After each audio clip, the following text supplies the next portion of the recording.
questions and answers. Welcome to our May 5th live car shopping strategies. My name is Deshone. I'm known as Deshone the Auto Advisor. And over the next 60 to 90 minutes, I'm going to be sharing what we call the cars from home philosophy, the way you can shop, get bids, make your car buying simple, empower yourself, and guarantee that you did not leave any money on the table. We're going to talk about a lot of things you may not be familiar with. We're going to talk about things you have not heard before. We're going to tear back some mindsets that the car business has programmed in us for their profit. And we're going to tear down those mindsets because they're costing us thousands and they're making the greediest dealers in this country thousands of dollars.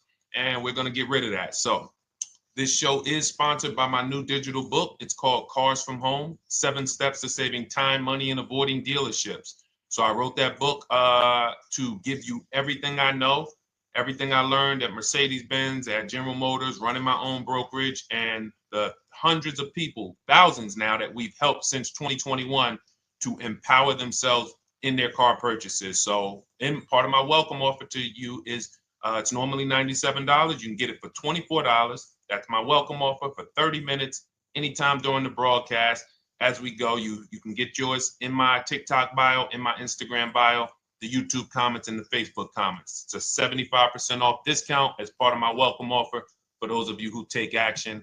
And you'll have everything we teach here for the rest of your life.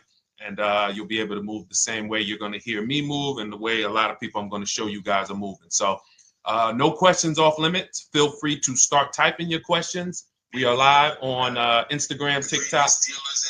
Hang on. I got Instagram up here. My man Dolan is moderating, so we're going to try to pull in every single one of your questions.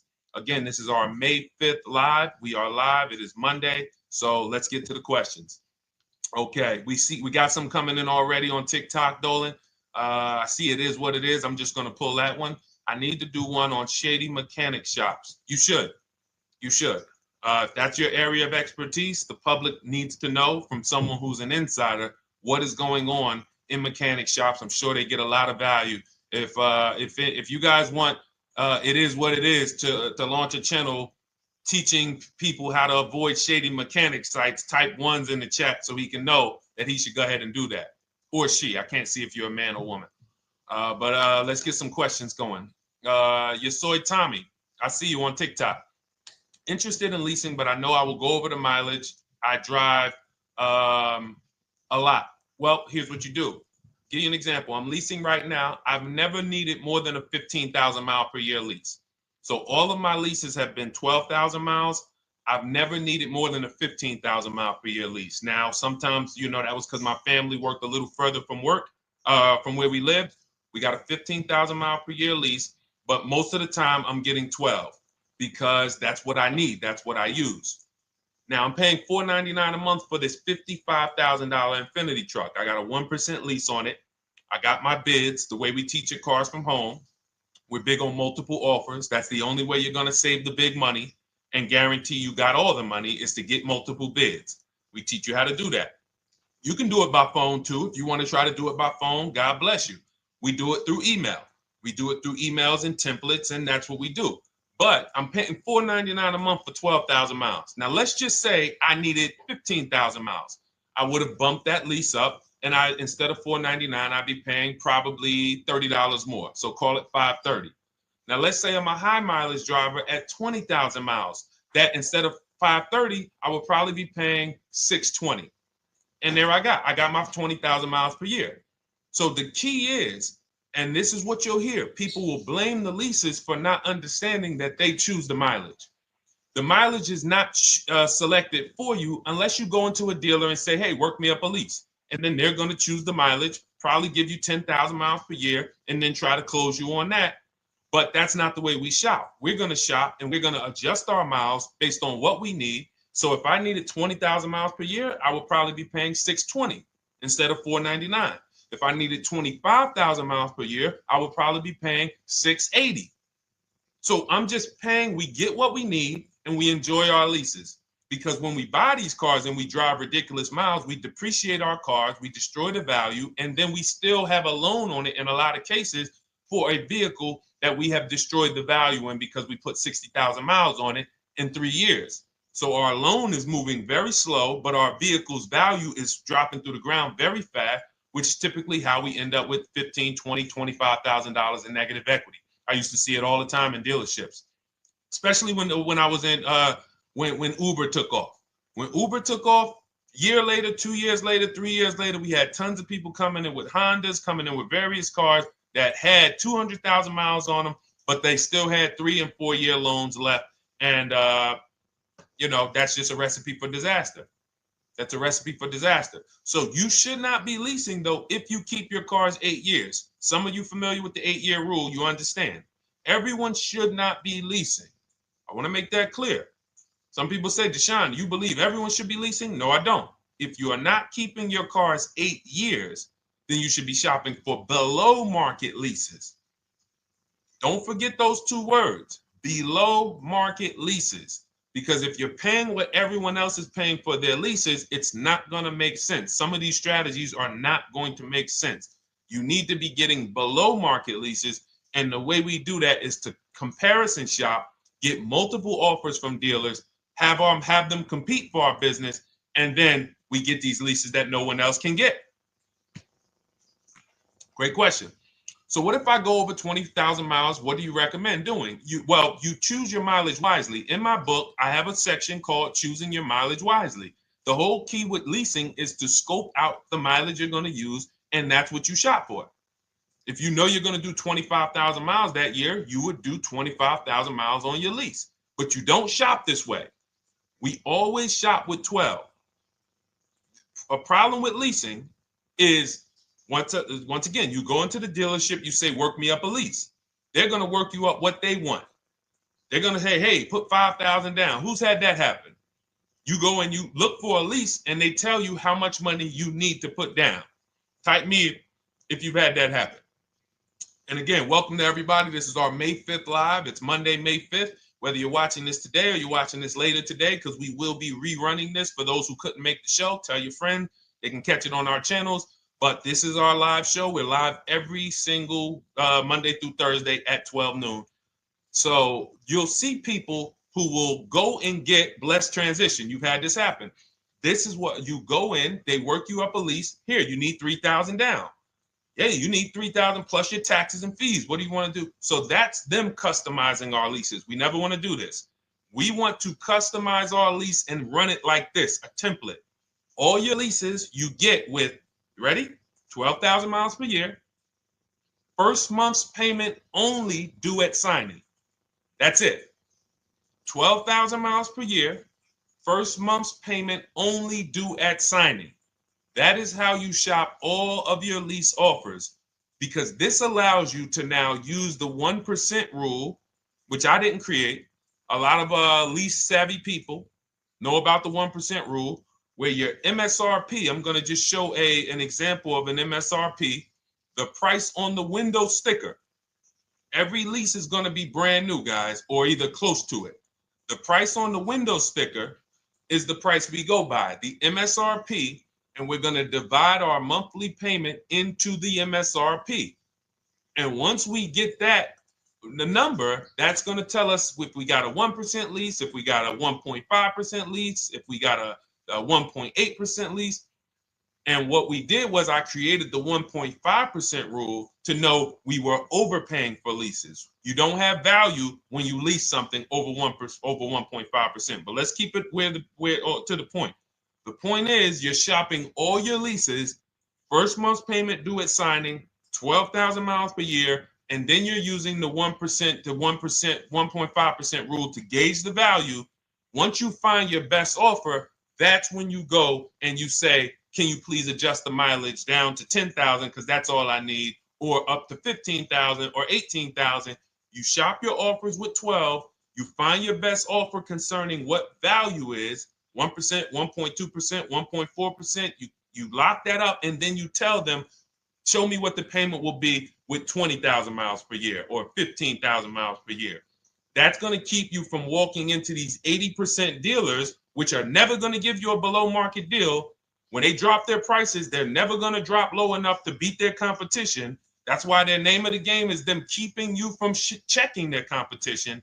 And then you avoid these people, you find those deals, and then you adjust the mileage with that dealer. But choosing your mileage is very important with a lease.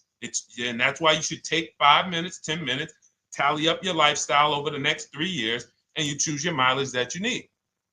Great question. Let's go, Dolan. I'm getting married today. Congratulations to Ash on Facebook, everybody. Ash is getting married today. Congratulations. May God bless you with a healthy, lifelong marriage. Hallelujah. All right. Angel on YouTube says, can I lease for 36 months, then purchase to have a lower payment instead of buying at a higher payment? Now, what he's asking or she's asking is, I want this new car, but if I buy the new car, then I'm going to have to pay for the new car, in which case it's too unaffordable. So can I lease it first and then buy the difference at the end? Yes, you can. Let's talk about why that's not that financially wise. There are signals, guys, that tell us we are looking at vehicles that are too expensive for us. Signals.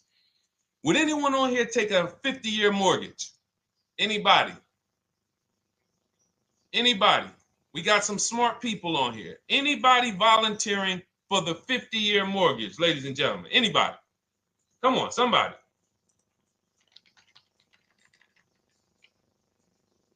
No, why not? Why not? Why is everybody saying no to the 50-year mortgage? Because we know it's ingrained in us that a 50-year mortgage on a house means we can't afford that house, right? Same thing with cars. There's signals. And so when we cannot finance a brand new car and it's affordable, what should we be doing? We should be going to get a pre-owned car. That's what we should be doing. So some of you have the luxury where you could afford both a new version of the car you want, and you can afford a pre-owned version, of course. So you might say, Deshone, I could afford both. I want this car, but I could afford, which one should I get, new or pre-owned? Thank you to the new gifter, Jeffrey Jones. Welcome. The Black King. Thank you so much. Gifter badges. Appreciate everyone who supports this broadcast. Thank you so much. You helped me to keep this information going. So what you're saying is, I could afford both. Which one should I get? In that case, it's a matter of your values. Do you want a brand new car? You want to treat yourself? You only get it every 10 years. So it's like, hey, I only get a new car every 10 years. I'm going to treat myself to a brand new one. Curtis Thomas, thank you for sharing. Or you might say, you know what? I want to go to value play. Even though I could afford a new one, I want to knock 20, 30, 40% off the price, and I want to get me a pre-owned version. So that's the people who could afford both. Some of you, you're like Angel, who like, I want this car, but I can't afford it new. In which case you go pre-owned, because you don't want to you don't want to lease a car 3 years, even if you get a below market lease deal, great lease payment, turn around and buy the difference, because you're typically going to need a 5 or 6 year loan for the difference. Once you get that 5 or 6 year loan, you add that to your 3 years that you leased the car, and you got 8 to 9 years of payments on the exact same car. 8 to 9 years of payments on the same car. This does not make financial sense to pay that long on a car. This is, you can't reach the reward stage where the car is paid off and you're putting money to the side for maintenance and repairs.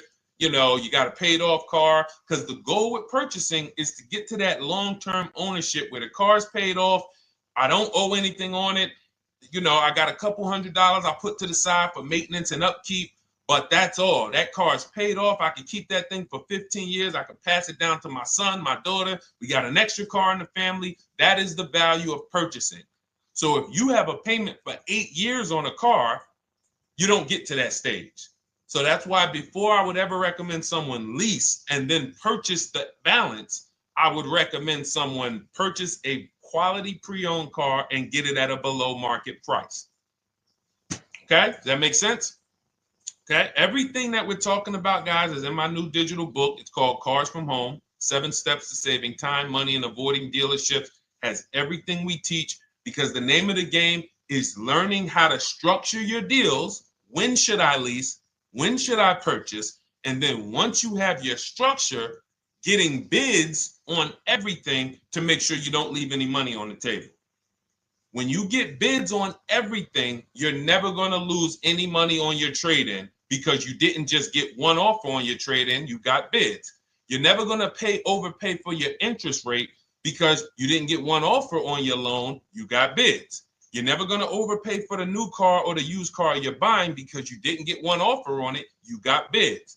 And that empowers you to control the transaction. That is what we teach. That's in my new digital book, step by step. You can get your copy for 75% off, normally $97, but it's part of our welcome offer for 30 minutes. You got it in my TikTok bio, Instagram bio, YouTube comments, or the Facebook comments for $24. Okay, enjoy it, use it. All right, let's keep it going. I need to buy a car. I want to know how to buy the advertised new the new SUV vehicle for under $10,000 or even under $20,000. I don't really understand the question. Let me read it again. I need to buy a car, and I want to know how to buy the advertised new vehicle for under $10,000 or even under $20,000. Are you saying that's the discount you're looking for, or are you saying that is my budget? Please let me know. I don't quite understand.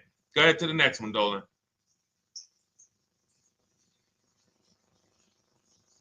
All right. If the Carfax report only has service maintenance, is it okay to purchase? Okay, so all right, this is a great question, guys. This is about used cars. Who's going to be shopping for a used car in the next year? Type the letter U. Type the letter U if you're going to be shopping for a used car in the next year. And for those who just joined, this is our Monday, May 5th, live car shopping strategies. So we are live every Monday through Thursday at 12. And for those of you who are watching the rebroadcast later in the day, you can, you'll get your questions answered. Somebody might ask a similar question, or you can join us Monday through Thursday at 12 live. Yes, so we got a lot of people who are going to be shopping for a used car. We got Buffy on Instagram, Fran Bar. Who else? A lot of people not buying? Okay. Instagram, the only people buying used cars? Okay, well, let's talk to you guys. Listen, so here's when you're looking at a used car, what you're focused on is first the service record. First the title history. What is the title history? That means, is it a salvage car? Is it a frame damage car? Is it a now, well, let's start first. Where do we find these cars? Let's start there. We're not going to lots. We're not stumbling onto people's lots. That's what they want.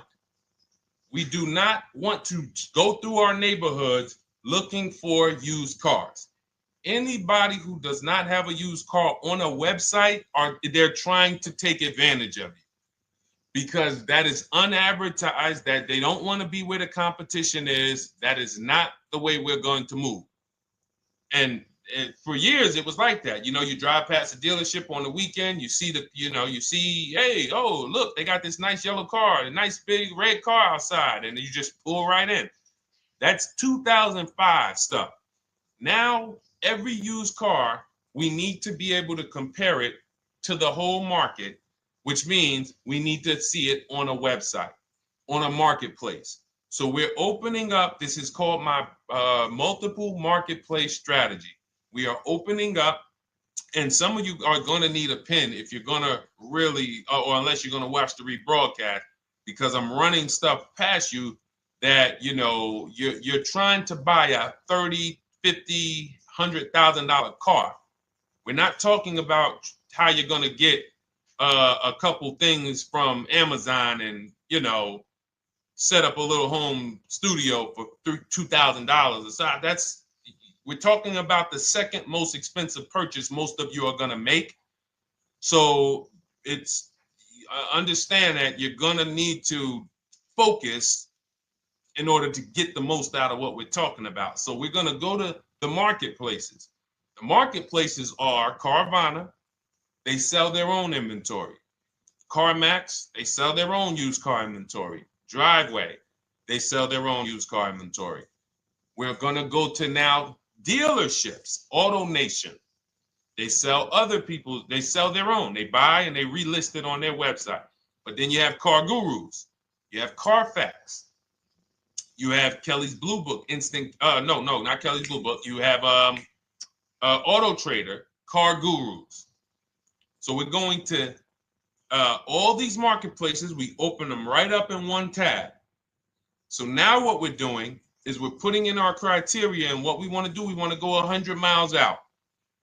Even if you're not willing to drive 100 miles out, you want to see what the whole market looks like within 100 miles. So now, if you know what you can afford, then you can put in your price criteria.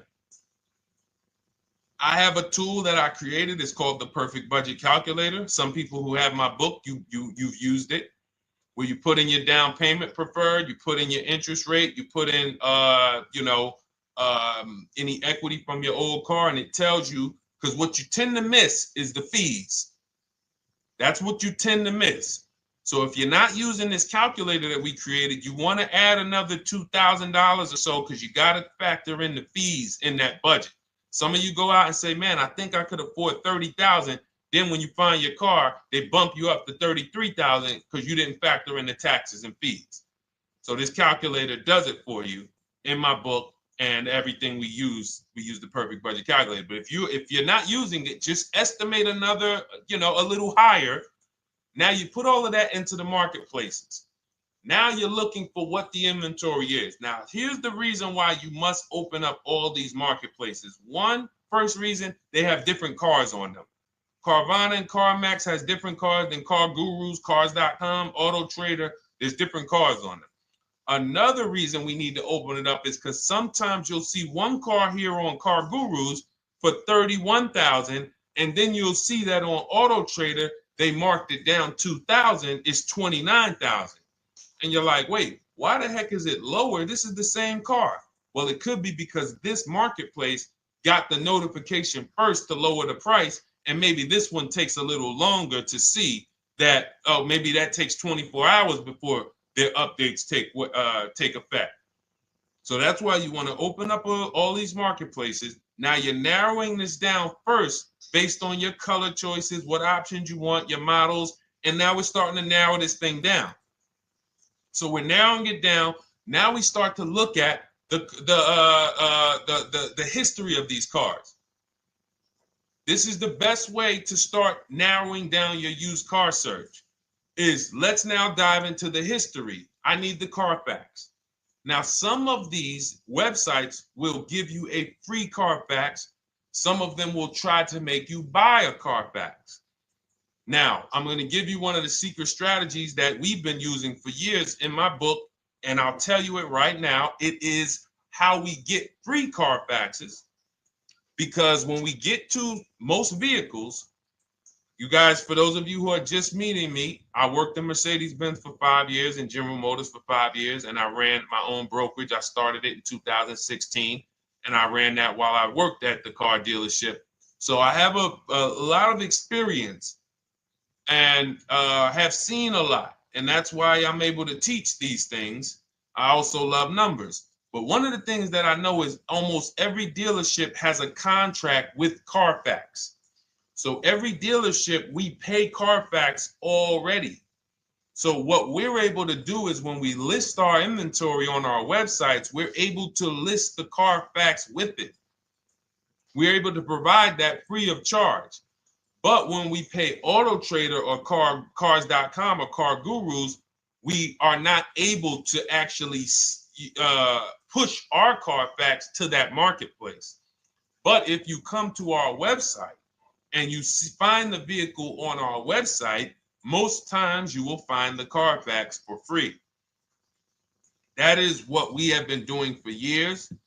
So that now we have the Carfax, because the Carfax is the only way we can see those service records right now, because we've already narrowed it down based on, first thing we're doing is we're looking at title history, frame damage, salvage title, rebuilt title, total loss. That's the type of vehicle. The next thing we're doing to narrow it down, which is where many of you get in trouble, is you're looking at the service records. Skipping service records, buying used cars without seeing service records is disaster. The biggest indicator on if a vehicle was taken care of is what is on those service records. And if you can't see those service records, then I would not buy the car. Somebody say, oh, I'm changed the oil myself. If you don't have proof that you have changed the oil yourself, I cannot see it. I cannot see that you have maintenance this car, and that's a turnoff for me. Because now when you drive that car a year later, 2 years later, things start happening. You have no one to blame but yourself. Now the regret kicks in. Man, I knew I shouldn't have got this. But chances are, if you find a quality vehicle and you see service records on that previous owner's report, that's going to lead to a quality experience. Okay, so that's pretty much how the initial part of our multiple marketplace strategy. As you can see, we have this to a science. Nothing that we're doing is by chance. Nothing we're doing is on a whim. That is it. But let's go to some more questions. And I think the biggest thing I want everyone to understand so far is that we don't wing anything in this process. There's nothing, everything that I'm teaching you is going to be out of our systems. Now, some of you have different learning styles. So let's address this. Again, welcome to our May 5th, Monday, May 5th live. We're live Monday through Thursdays at 12 noon. And we rebroadcast this for those who couldn't make it. You can share this with your family. Tell them, hey, visit Deshone the Auto Advisor's channel. He did a great show earlier. He answered some questions that everyone had. You can watch the broadcast all through the rest of the day. Now, but we're live every week, but we're live right now. So now the biggest, some of your learning style is different. What we teach is we have the ultimate do-it-yourself guide. This book is rated 5 stars. Thank you to everyone who's rated it on Goodreads. Just pull it up right here. For those of you who are actually on Instagram or YouTube, TikTok, you won't be able to see this right now. But the book is rated 5 stars. We appreciate you. And this is the ultimate do-it-yourself guide, whether you're new cars, used cars, leases, bad credit, how to make banks bid for your financing, high mileage driving. It's all in there, step by step. And it's a digital book, so you don't have to wait for it. As soon as you get and hopefully you get there before the 30 minutes, so you get your copy for the $24 instead of the $97. That's our welcome offer. But that's your do-it-yourself guide. Some of you, you're a do-it-with-you person, and that's Shop with Deshone. You like videos instead of reading. You want coaching. You want support. You want a community. We have 1,600 people in our Facebook group. That's our Shop with Deshone. We've had 2,200, almost 2,300 people come before you. When you see me share people like Zafrina and like Melissa and Sheree, Ken, all of these people who are, they're showing their car deals that they got. Look, took me about 30 days. He went through, past Friday, locked down 2 vehicles, 2 Yukon 2025. Said he dropped sold the BMW. They dropped the price down to 70 grand. So they took off like 5,200 for him. These are all people who are in the Shop with Deshone. Their learning style is they prefer videos. They prefer, coaching with me. But again, it's the same information. So I want to be clear. It's just your learning style. So if you are like Deshone, give me the blueprint and I will run this thing. That you're going to be like the people who send, like Marie. Marie just wanted to let you know she got our book. Using the book, I saved over $13,000 off MSRP. Now, here's where the feelings get hurt. And this is not my intention. But some of you have these same vehicles that you're going to see me sharing that our people get. And when you see what they paid for them and what they're getting off of them, you're going to see, wow, I did not get that. I did not get that type of discount. So all of you who have this 2025 GLC coupe fully loaded, she said they took $13,000 off MSRP. She got her bids from home, got my payment to be hundreds lower per month, maintenance included, no money down. We are masters at no money down deals.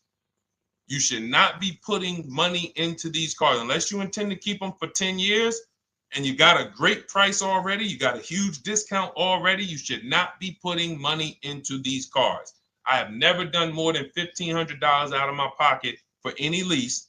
And when my car that I bought, I put money down on that because I bought it to keep it. But everything else, we are shopping with no money down. So you're going to see that a lot. So again, depending on your learning style, you can head to my bios and to the comment sections, open the Cars from Home Toolkit, Shop with Deshone might be right for you. I don't care how you get the information as long as you are saving the money. I don't care. If you could do it with a $24 book, do it with the book.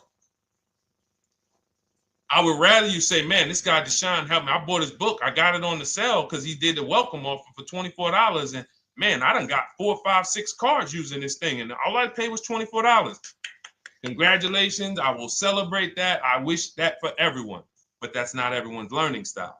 So, okay, Dolan, let's keep it going. I'm sure we got a lot more questions coming in. Molly from Facebook, great to see you. Needed to be here. Well, I'm glad. I just ordered a new vehicle last week, expected to arrive in 3 months. I need a breakdown of how to get out if the options they want, get out of the options they want to the MSRP. Well, first of all, what you want to do is you want to get bids now. You do not want to wait. Those of you, she's ordered a car. She's scheduled to be here in 3 months, and she has not locked in her pricing.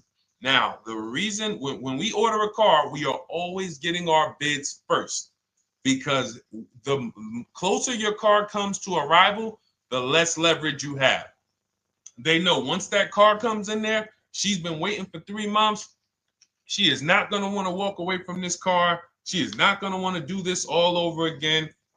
And they're going to probably take a shot and say, or if you look for a discount at that point, you probably are going to be like, no, I'm sorry, we can't give it to you. So what we're going to do is we have to now send that request out. Now, there's 2 ways for you guys to do this, whether you're leasing or purchasing new cars. 2 ways for you to do this. You can do it your way, which is calling around. Calling around, not going into dealers, calling around, ask for sales managers, try to get yourself at least 5 offers. Because the only way you're going to see how overpriced the offers are is to actually get multiple offers. So I'll give you an example.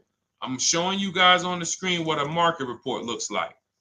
So we also have a division. We shop for people's new cars and their leases if they have good credit. So when you see, oh, I tried to pull it up. It's not loading. So what you're going to see, and some of you who've used our stuff, you can testify to this. There is a huge spread between the best price and the worst price. Huge spread. So in order for you to know you actually got the best price, you need to see 4 other offers that are higher. I'm going to say that again. Thank you to all the gifters on TikTok. Thank you, Jeffrey Jones. Appreciate it. You need to see other offers that are higher. So let's go back to my car. This dealer who won the bid for my Infinity truck saved me over $8,000. Now, he said to me when I was making the deal with him, he said he knew that I was not going to find a better offer because he had used a special coupon he had to apply towards the deal. He needed the deal that month, and that's why he won the bid. So he's able to take off $8,000. If I was purchasing, I would have got $8,000 off the price. But I leased it, so my lease payment was $499 a month with $1,270 down total.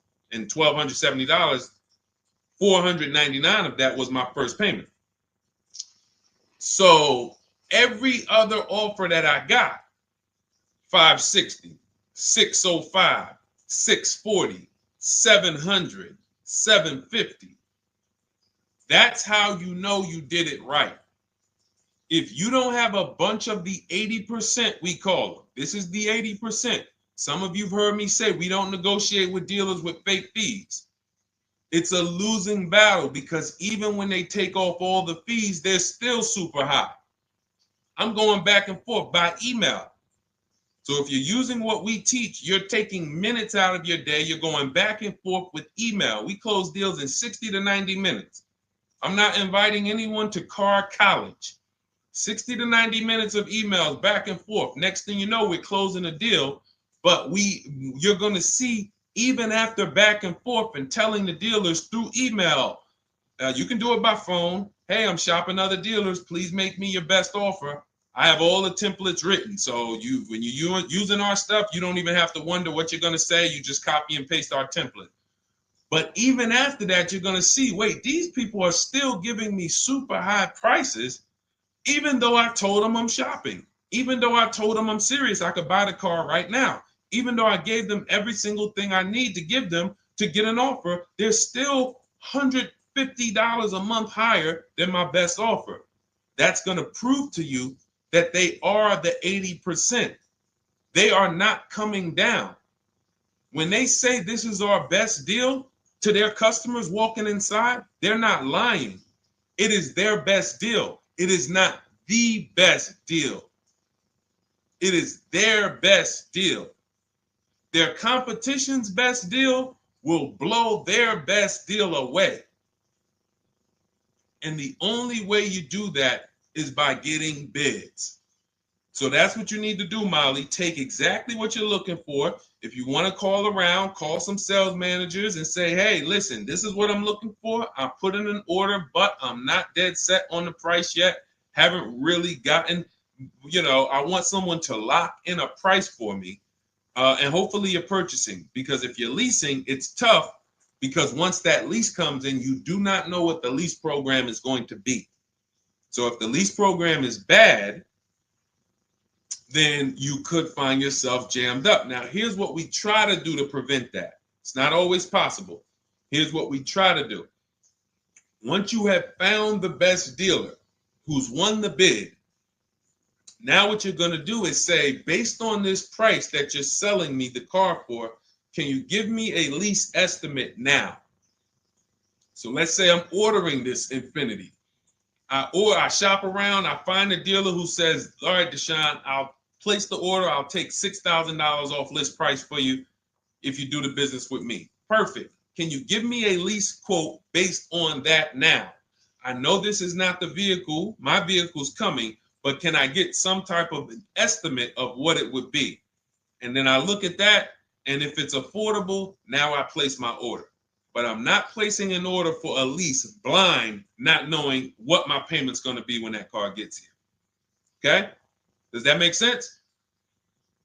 I know I may be typing, this is heavy. That's why I told you guys, when you're here with us in car buying, below market car buying strategies, this is like short 60 to 90 minute master classes.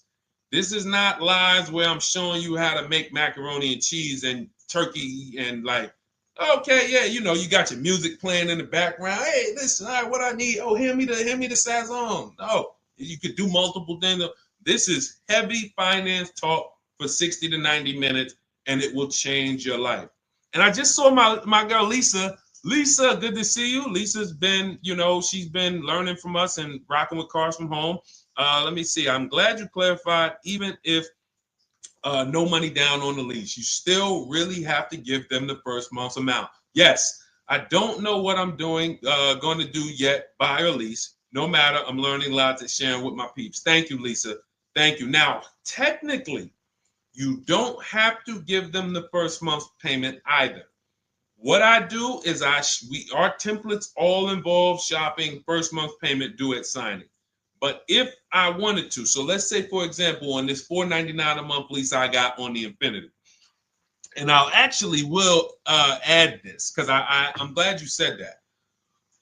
The lease that's your first month's payment, so it's not considered money down. It's considered your first month's payment because you're leasing, you're paying 36 months or 39 months. We don't do 4-year leases. We don't even do 3.5-year leases in most cases. We're not doing it. It's 36 months, 39 months. And if they have a really, really good program for 2 years, they will tell us about it. But we shop for 36 months. But you can tell that if I wanted to tell them, you know what, I want to do a straight sign and drive. I don't even want to give you the $499 for the first payment, which means you're asking them to pay the first payment, then it would have just been $500 going back into the cap cost, which would raise the payment probably with interest and taxes, maybe 15, 17 bucks, something like that. So if I truly wanted to bring nothing to the table, I can just have them to, cap the first month's payment. You can do that. You can do that. So you can ask any questions. I know you're in our Facebook group, and so you let us know. But the 8-year rule is your basis for leasing versus buying. The 8-year rule, when you guys open up my book, you'll hear me talk about this. I'm going to make a whole lot more videos about the 8-year rule because it is the parameters for how to know whether to lease or buy. It takes into account how drastic cars depreciate. They lose value like crazy. All the losses are in the first 5 to 7 years, and you don't win until you've kept the car at least 8 years, compared to someone who's getting a below market lease. So let's take an example. You look at somebody like, Brian. Brian got my book. Just finalized my first ever lease using your system. 2025 HRV Sport all-wheel drive, $30,000, $505 MSRP. So this is a $31,000 vehicle almost, and he got it for $395 a month, which is a 1.2% lease, no money down. Now, his initial quote from this dealer was $434. This is the winning dealer. But in my book and in our systems, we have a counter offer calculator where we put all the offers we get into the calculator, and then it calculates the best offer and it tells us what to counter. So his initial quote was $434. He countered with the calculator and ended up closing his deal at $395. So these are the people that, for all of you who you're like, wow, are there any cars out there with a $300 payment anymore? Well, if you're buying a car, you are buying it at a $300 payment. You could only spend, who knows, every $5,000 on a vehicle is about how much per month. Every $5,000, when you're looking at a car, every $5,000 on a 5-year loan, which is what you should be defaulting to, is about how much per month. Thank you, Nikki. Nikki got a #1 gifter badge. And I don't really know what all of that stuff means, but I definitely appreciate it. The Black King, thank you so much. I just know it means you guys support the show. So I appreciate it. So who knows? Every Nucci Graham is and I wanna Nucci Graham will address you next, because as soon as you get your book, on the thank you page it says, "Thank you for your purchase. Click below to open your book." So we'll address that shortly. But okay, thank you, Lisa. Yes, every $5,000, and Nikki, $100. So this keeps you in the safe zone. When you are looking for how much loan I'm going to take, you are looking and saying, every $5,000 is going to cost me roughly $100 per month.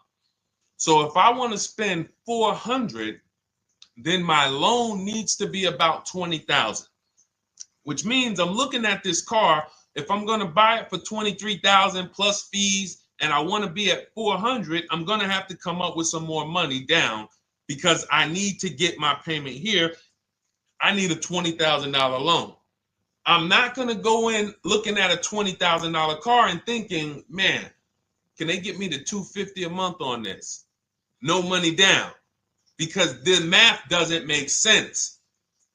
Because the only way they can get you to that is to put you in a 7 or 8 or 9 year loan, which is a horrible deal. And they've done it to a lot of people, because you go in and you just say, get me to this monthly payment.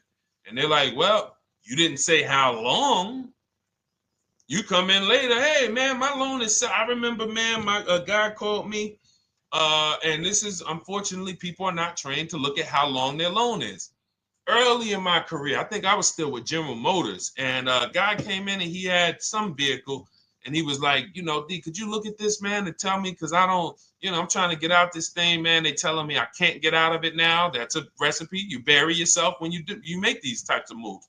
They're saying I can't get out. I looked at his contract. It was a 96-month loan. 96-month loan. So he's in a 96-month loan at a high payment. He's going nowhere. And what it came from is him going in and saying, hey, get me to this payment. My payment's affordable, but how long is the payment? That determines what you're paying for the car.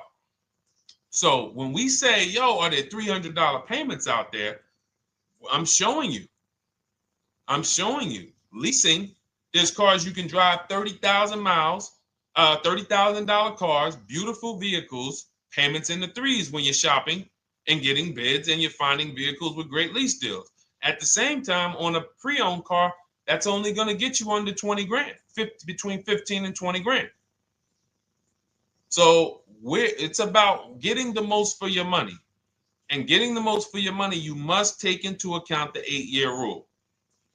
If I'm not keeping a car 8 years, I should be shopping for a below market lease. I'm not tying up any of my money in this car because I'm not keeping it long enough to have all of that money benefit me. Does that make sense?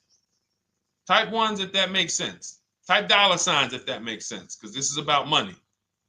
If I'm not keeping the car 8 years, then all the money I'm going to tie up in the car to pay for it, to pay off the loan, to do the maintenance, to change the tires, to change the brakes, to change the oil, to change the brake fluid, the transmission, all of the money I'm putting in that car, just normal maintenance. I didn't say anything broke.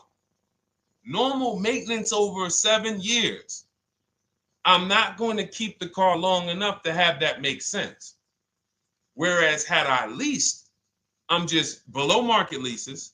I'm just literally paying cents on the dollar, changing my oil. Most of the times I'm out the car before I need brakes, unless some of you are driving 15,000 mile a year leases, and then sometimes you will replace the brake, but it still does not compare to the cost of purchasing. And you know, throughout the show, I'm gonna show a lot more lease deals and a lot more discounts. But the reason why I show you guys the lease deals is because the money doesn't lie. Unless you're just hell bent on paying more, the money does not lie. You can't compare when I was, you know, I'm driving $40,000 cars, my payments have a 3 in front of them, and my friends are driving $20,000 cars and their payments have a 3 in front of them. And those cars are used, need maintenance, you know, warranties done ran out after 4 years. I'm over here driving brand new cars, problem free, and they're paying the same amount or more than me, and they're driving inferior products. And then once they really get tired of the car, they go ahead and they trade it in and they start the process all over again. So it's bad financial advice that the car business never trained on, and they just love for people to be ignorant. But we're not going to be ignorant here. All right, Dolan, let's keep it going. By the way, all of you who just joined, this is our Monday, May 5th live. We are live every Monday through Thursday at noon. So for those of you who may be watching the rebroadcast, we rebroadcast the show all through the day. So for those who missed the show, you can either, you know, or some of you want to tell your friends, oh, hey, you're shopping for a car, go watch this show. And we'll rebroadcast this show all through the day. And we rebroadcast all the episodes through the weekend. So for those of you who didn't have time, you're like, man, I want to catch up on all the shows, all the questions that were asked. We'll rebroadcast those through the weekend. But we are live every Monday through Thursday between 12 and usually 1:30. You can have your friends and family tap in. You can bring your questions, and we try to get to as many as we can. All right, Dolan, let's keep it moving. Let's get to some more. What are the companies for loans? Well, there's a lot of them. First thing you want to do is, so we teach something called the bank bidding war. This is a question, because here's my question to you guys. Where do you get your car loans from? Here's my question to you. And I'm going to tell you how we should change the answer, because I know what some of your answers are going to be. Where do you get your car loan from? Some of you are going to say my bank. Some of you are going to say the credit union. Some of you are going to say the dealership. But all of those are not the answers we want to go with anymore. Here's the answer. You got it, Nikki. I love Nikki. Whoever gives me the best rate. That is going to be the answer moving forward. If you're using what we're teaching, that's your answer. Whoever gives me the best rate. What, in other words, whoever wins the bid. So what we're doing is we are not just going to our credit union and having them run our credit, give us a rate, and now we going out and we're shopping with a check in hand and we're shopping with our back against the wall because the bank says, well, hey, you know, your pre-approval expires May 17th, so you hurry up and find a car or you're going to have to come back and run your credit again. Now we're over here and our bank is putting our back against the wall. That's ridiculous. So what we do is we use what you should do is you should look at the average interest rate. If you have average credit, look at the average interest rate, and then you use that to budget. Again, I have a calculator that we invented. It's a proprietary calculator. You can't find it on Google. It's in my book. It's in our course, Shop with Deshone, in our checklist, our video checklist. This is stuff that, again, we don't, if you notice stuff that I teach, it's not anywhere. Deshone, why can't I find an 8-year rule on YouTube? It's because it's Cars from Home. We created it. I can't find the 1.5% rule. No one else teaches that because it's our intellectual property. We created it. I don't mind people saying it, but they need to understand we didn't find this stuff. We created the stuff. So calculators, we invented them. So this calculator you take this interest rate, but even if you want to use a standard payment estimator calculator, you can take just what I said. Remember, add a little bit more for the fees, because that's what you're not taking into account. The fees, the taxes, and that's where we get in trouble. My calculator, our perfect budget calculator, does that for you. So now you want to look at the average interest rate. Type in average rates for cars. Use that for your budget, just so you can know about how much car I can go and get. So between what I told you about the 5,000 being $100 a month, and that last part about, adding a little bit more and using the average interest rate, you should have a good gauge on a range of car to go and shop for. Now, once you now shop your market, whether you're shopping new or whether you're shopping pre-owned, once you find no one's touched your credit till now. No one has touched your credit with a hard pull, especially not. We do not, in order for this to work, like what Nikki is saying, where you're only giving your business to the bank or credit union that gives you the lowest APR. In order for this to work and for you to be able to shop freely, no pressure, you need to make sure you don't let anyone run your credit with a hard pull before you find your best deal on a car. Soft credit pulls, estimates of budgeting, the way I just said. Now, you go out, you find your car, whether it takes you a week or a month or 3 months. Bang, I found my car now. You lock the car up, put it under contract, you leave your deposit. You never, ever. How soon when you get a car does the dealership want you to take it? I like asking questions like this because we can prove how predictable most of the car business is. How soon after you purchase a car does the dealership want you to take it? Thank you, Janae. Immediately.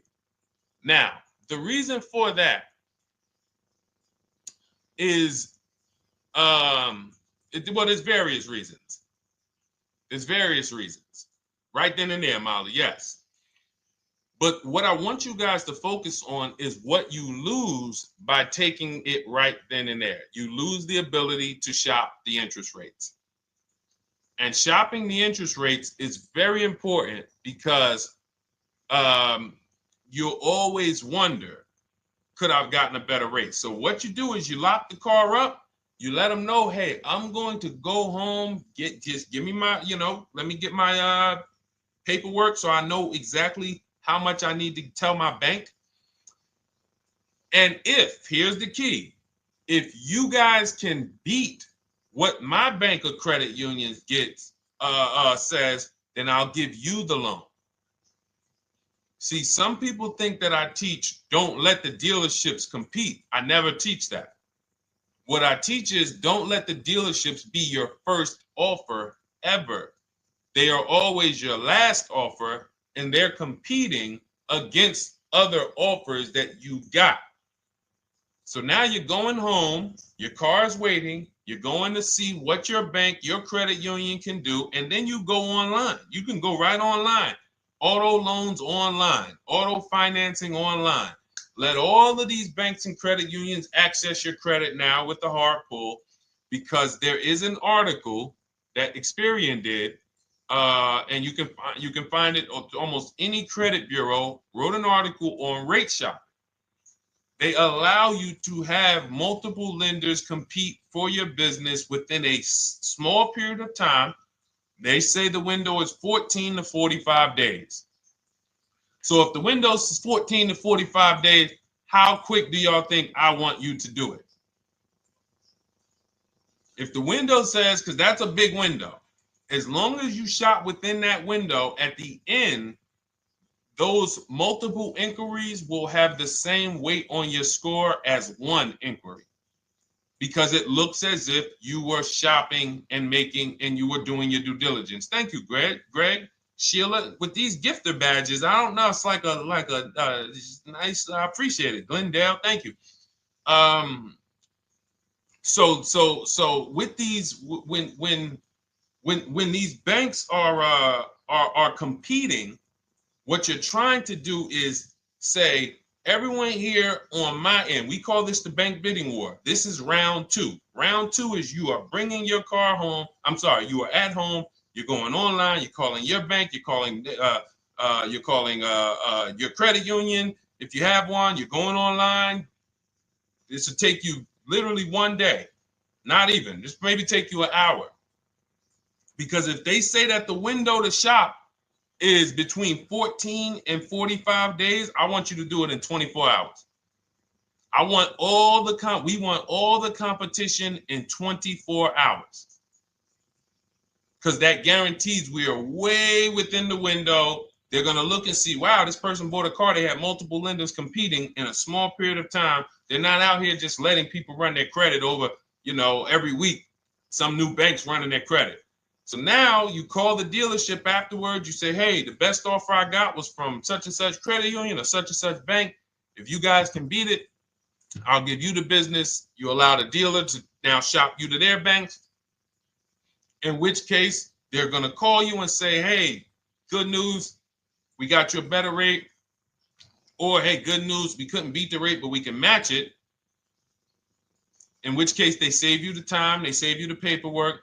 Or they're going to say, hey, listen, that's a great rate you got. We can't beat that. None of my banks can beat it. And in which case, we guarantee all around we got the best rate, which is the goal we're looking for. As Nikki said, I'm only giving my business to who gave me the best rate. That is the bank bidding war. So when you get your digital book, Cars from Home, you'll get that in writing. We also have it in our Shop with Deshone video checklist for those of you who are more do-it-with-me types. Again, we're all about your learning style. And some of you just like, Deshone, I see you.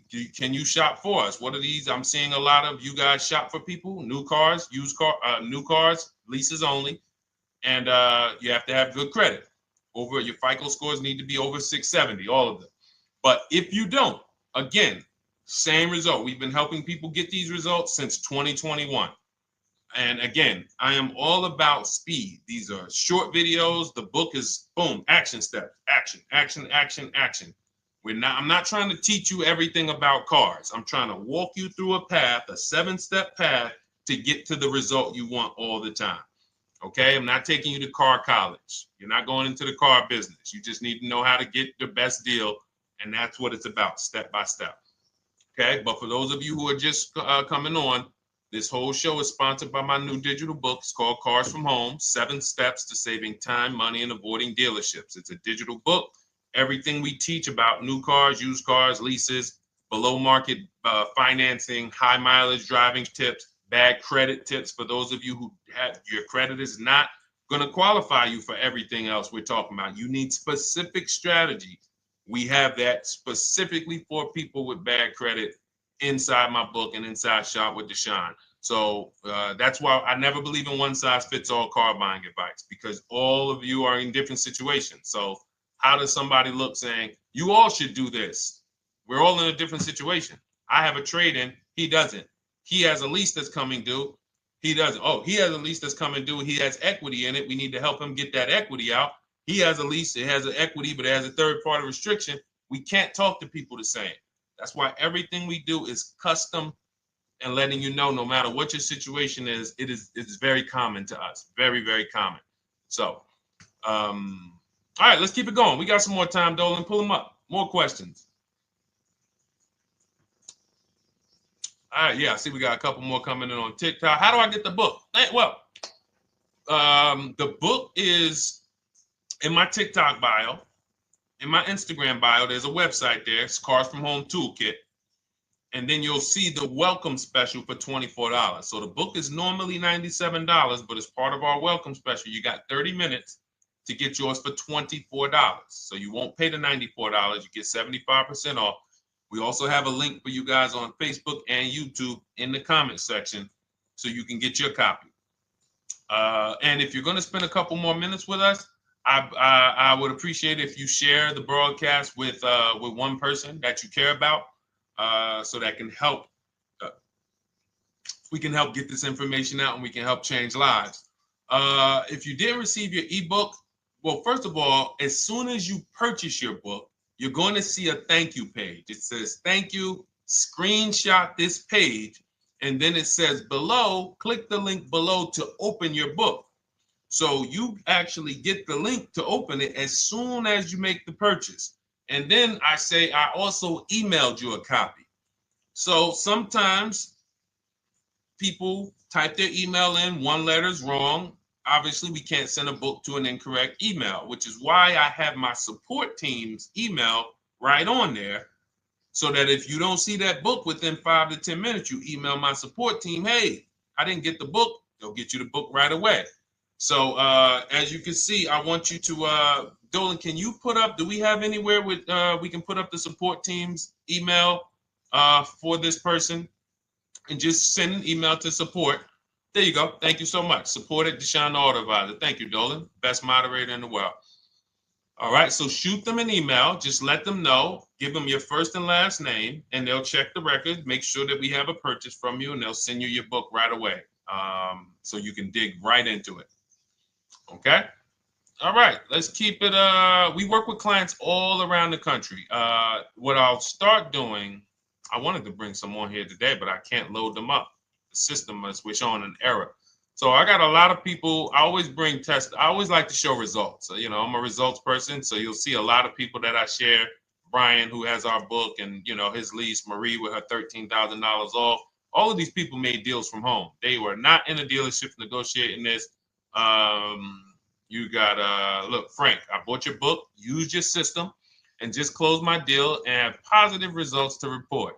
I love when y'all email me, by the way. Like, please continue to do this. A caveat is I wanted a just released 2026 Genesis G70 Advanced, and there are no incentives.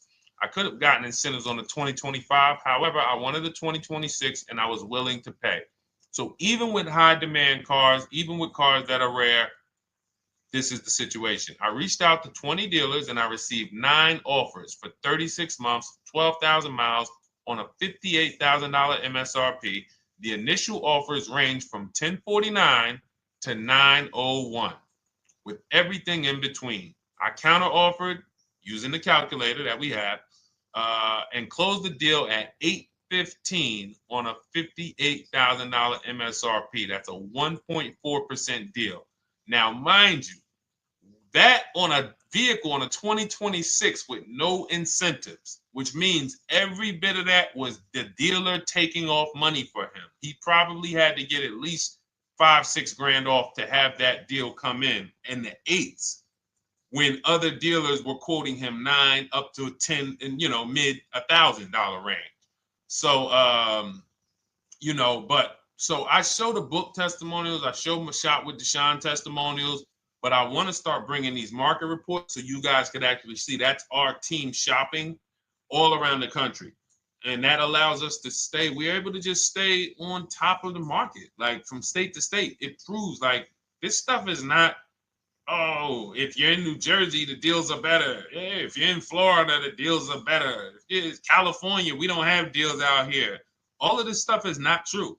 And thank God we have people using the Cars from Home systems, be it by book or be it by our video checklist, or be it us shopping for people all around the country where we can tell you beyond a shadow of a doubt. I can show you market reports from Texas, from Oklahoma, from South Dakota. We did a deal for a Mazda, a South Dakota deal, Nebraska, California, Florida, Georgia. We're shopping for people all around the country. And there's great deals everywhere in the country when you know how to make dealers bid. Because you're always going to find that 20% dealer who just wants to beat their competition. They're the best in the region. And you got to go out to find them. You got to have a system to find them. Because most of the dealers are not them. Most of the dealers are the 80%. That's just the way it works. It's a numbers game. And the 80% are very expensive. And when you walk into the 80%, they'll go down. You're like, oh man, all right, can you take off? Can you get me down? Like, yeah, man, you're like $150 a month higher than where I could be, my max. And they go back and forth. They're like, man, I could take off $50 a month. Ah, man, that's the best you could do. And then next thing you know, you get down to 100. Yeah, all right, we'll take off $100 a month. And you're like, all right, I guess I'll take that. You don't realize that a 20% dealer, not only were they nowhere near your max budget, they were $100 less than your max. You're talking to the 80%. The 80%, when they come down, they're still here. The 20% are here. So you're over here with an 80% dealer walking into these dealers. 8 out of 10 dealers over here are 80% dealers. So y'all talking them down like this, and y'all thinking we winning. Oh, I talked them down to this. Meanwhile, the 20% dealers are here. 20% dealers will launch a bid. We gotta cut. Oh man, if this thing wasn't broken, tomorrow's show, I'm gonna bring on a lot more market reports. We got dealers who come right out. We getting offers 700, 790, 820. Dealer come right out 650. Boom, blow everybody away.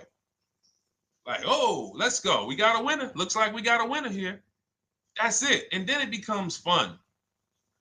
As you can see, this is fun for us. When you change the way we shop, you shop and you start to you're going to be the prize.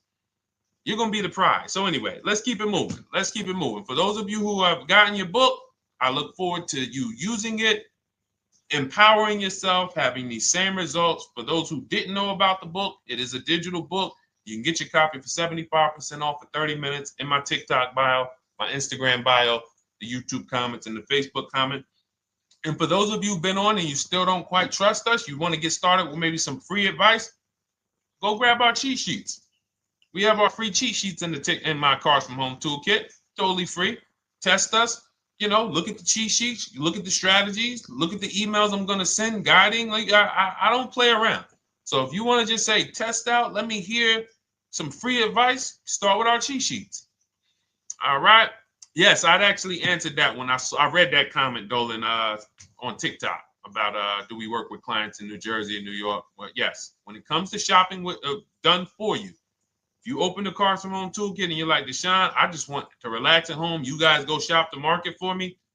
If you have good credit, FICO scores over 670, and you have and you're shopping for a new car or a lease, you can book a call with us and we can see if we can help you.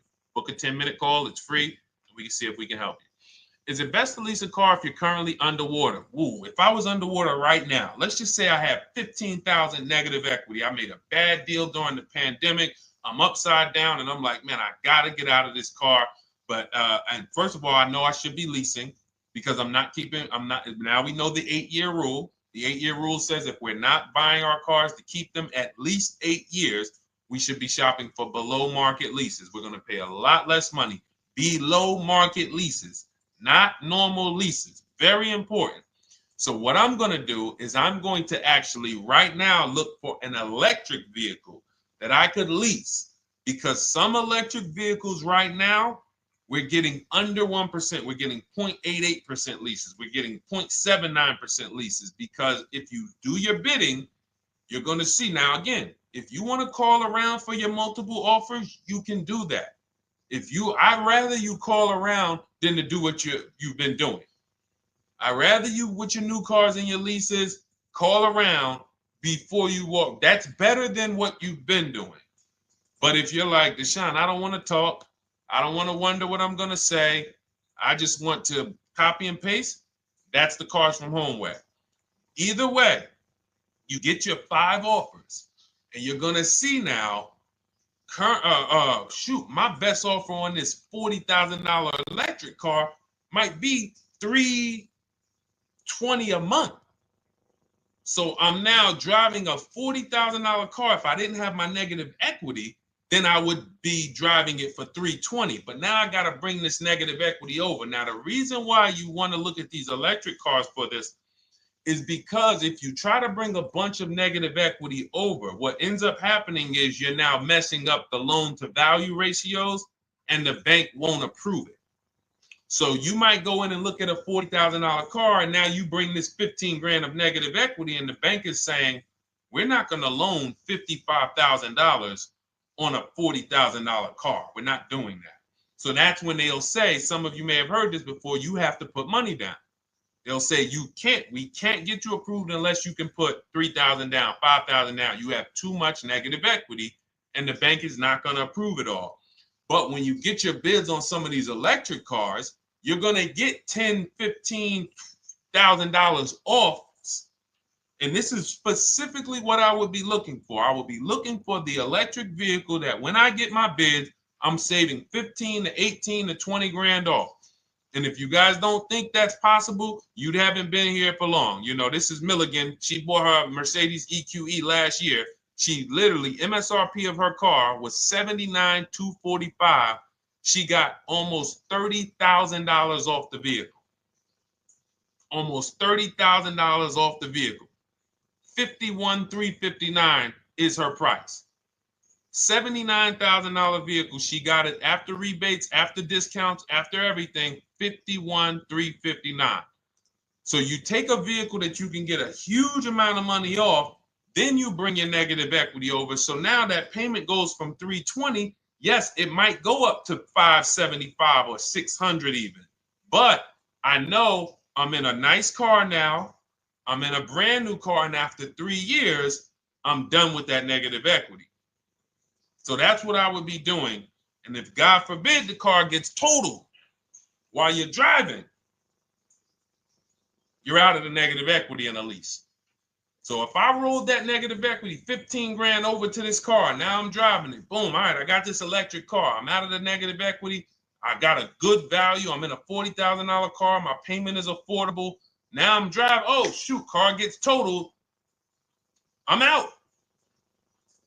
I can go get me another car now. I can go and get the same exact car, but I can get it for $320 now.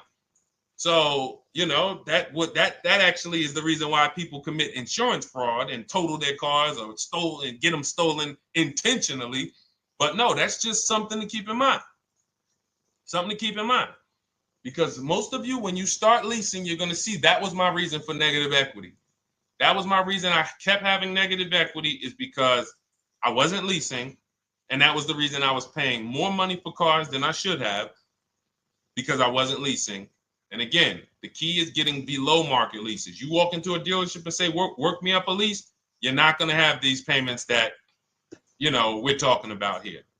It has to be below market leases. That comes through multiple offers. Only way. All right, let's keep it going. A lot more questions. No gap then. Is that your first time leasing? Well, no, we'll get to that. I see it's a little conversation happening on TikTok over here. By the way, everyone, this is our Monday, May 5th live. We're live Monday through Thursday. Tell your friends, please. I would love for those of you who are going to keep joining us to see some friends tomorrow, family members tomorrow, co-workers. When you are at work, when you're talking to people, if they say they're car shopping, I would love for you to invite them to our live shows Monday through Thursday at 12. And if they couldn't make the show, we will rebroadcast each episode for the rest of the day. So after today, after we end the show, if you guys want to refresh on some things or you want to whatever, you want to send people, we will rebroadcast this episode for the rest of the day. And then on the weekends, we put together a weekly compilation. We broadcast them all just for the people who couldn't make the live shows. But every Monday through Thursday, we are here. And yes, happy Cinco de Mayo to you too, Nikki, and to everyone who celebrates. All right, what do you think about waiting till December month, mid-month to buy a vehicle? I do not. Dealers need cars to sell before that. It's a myth. All right, we're going to dispel a myth, okay? When have we been taught that the best time to buy a car is? Thank you to everyone running up the likes on TikTok. We're at 3,400 likes. Every time you hear something you like, you double tap the screen. That makes a big difference. It sends a message to TikTok that we're doing something good over here. Okay, end of the month. Yes, sweet now. End of the month. So we're gonna peel, like I told you guys when we started the broadcast, right? We are gonna, yes, Molly, last day of the month, right? So this is what we have been taught. Last day of the month, come on in. That's where your deals are, right? Let's look at this logically. As a former car salesperson, the times where where I saw the dealer or myself being the most desperate was the times where we did not have a lot of customers. Sometimes you look up, it's the 10th of the month. They call us into a sales meeting. They say, hey, guys, we got to sell 200 new cars this month. We are only at 40. We are way behind. We are tracking way behind. Call anyone you know who's a real customer. We are entertaining every reasonable offer. Now, you've been taught there's a group of people that we know are coming at the end of the month. There's a group of people that we know that last weekend they're going to rush. But there's no desperation there from us because we know they're coming.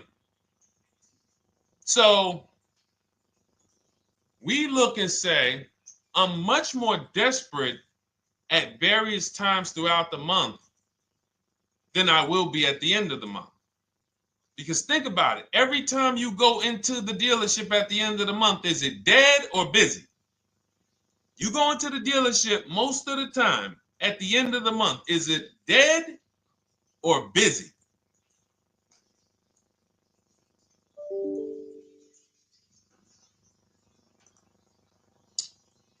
Thank you. It's a zoo. It's a zoo. Customers everywhere. That means all the car salesmen are not worried about making a deal. In fact, they're looking at you and saying, hey, Molly, thank you. Listen, I know you, look, I know the payment's $780 a month. I know you said you wanted to be at $499, but, we've been going back and forth. Can you work your way up, get closer to the $780? Because they know now we can take a shot. Because we have some other customers behind you, Molly. Did you see the people walking out? These people just walked out. They're mad. We don't have enough salesmen here. We got people waiting 40 minutes to speak with somebody. Do you think you're getting the best deal when that's the energy?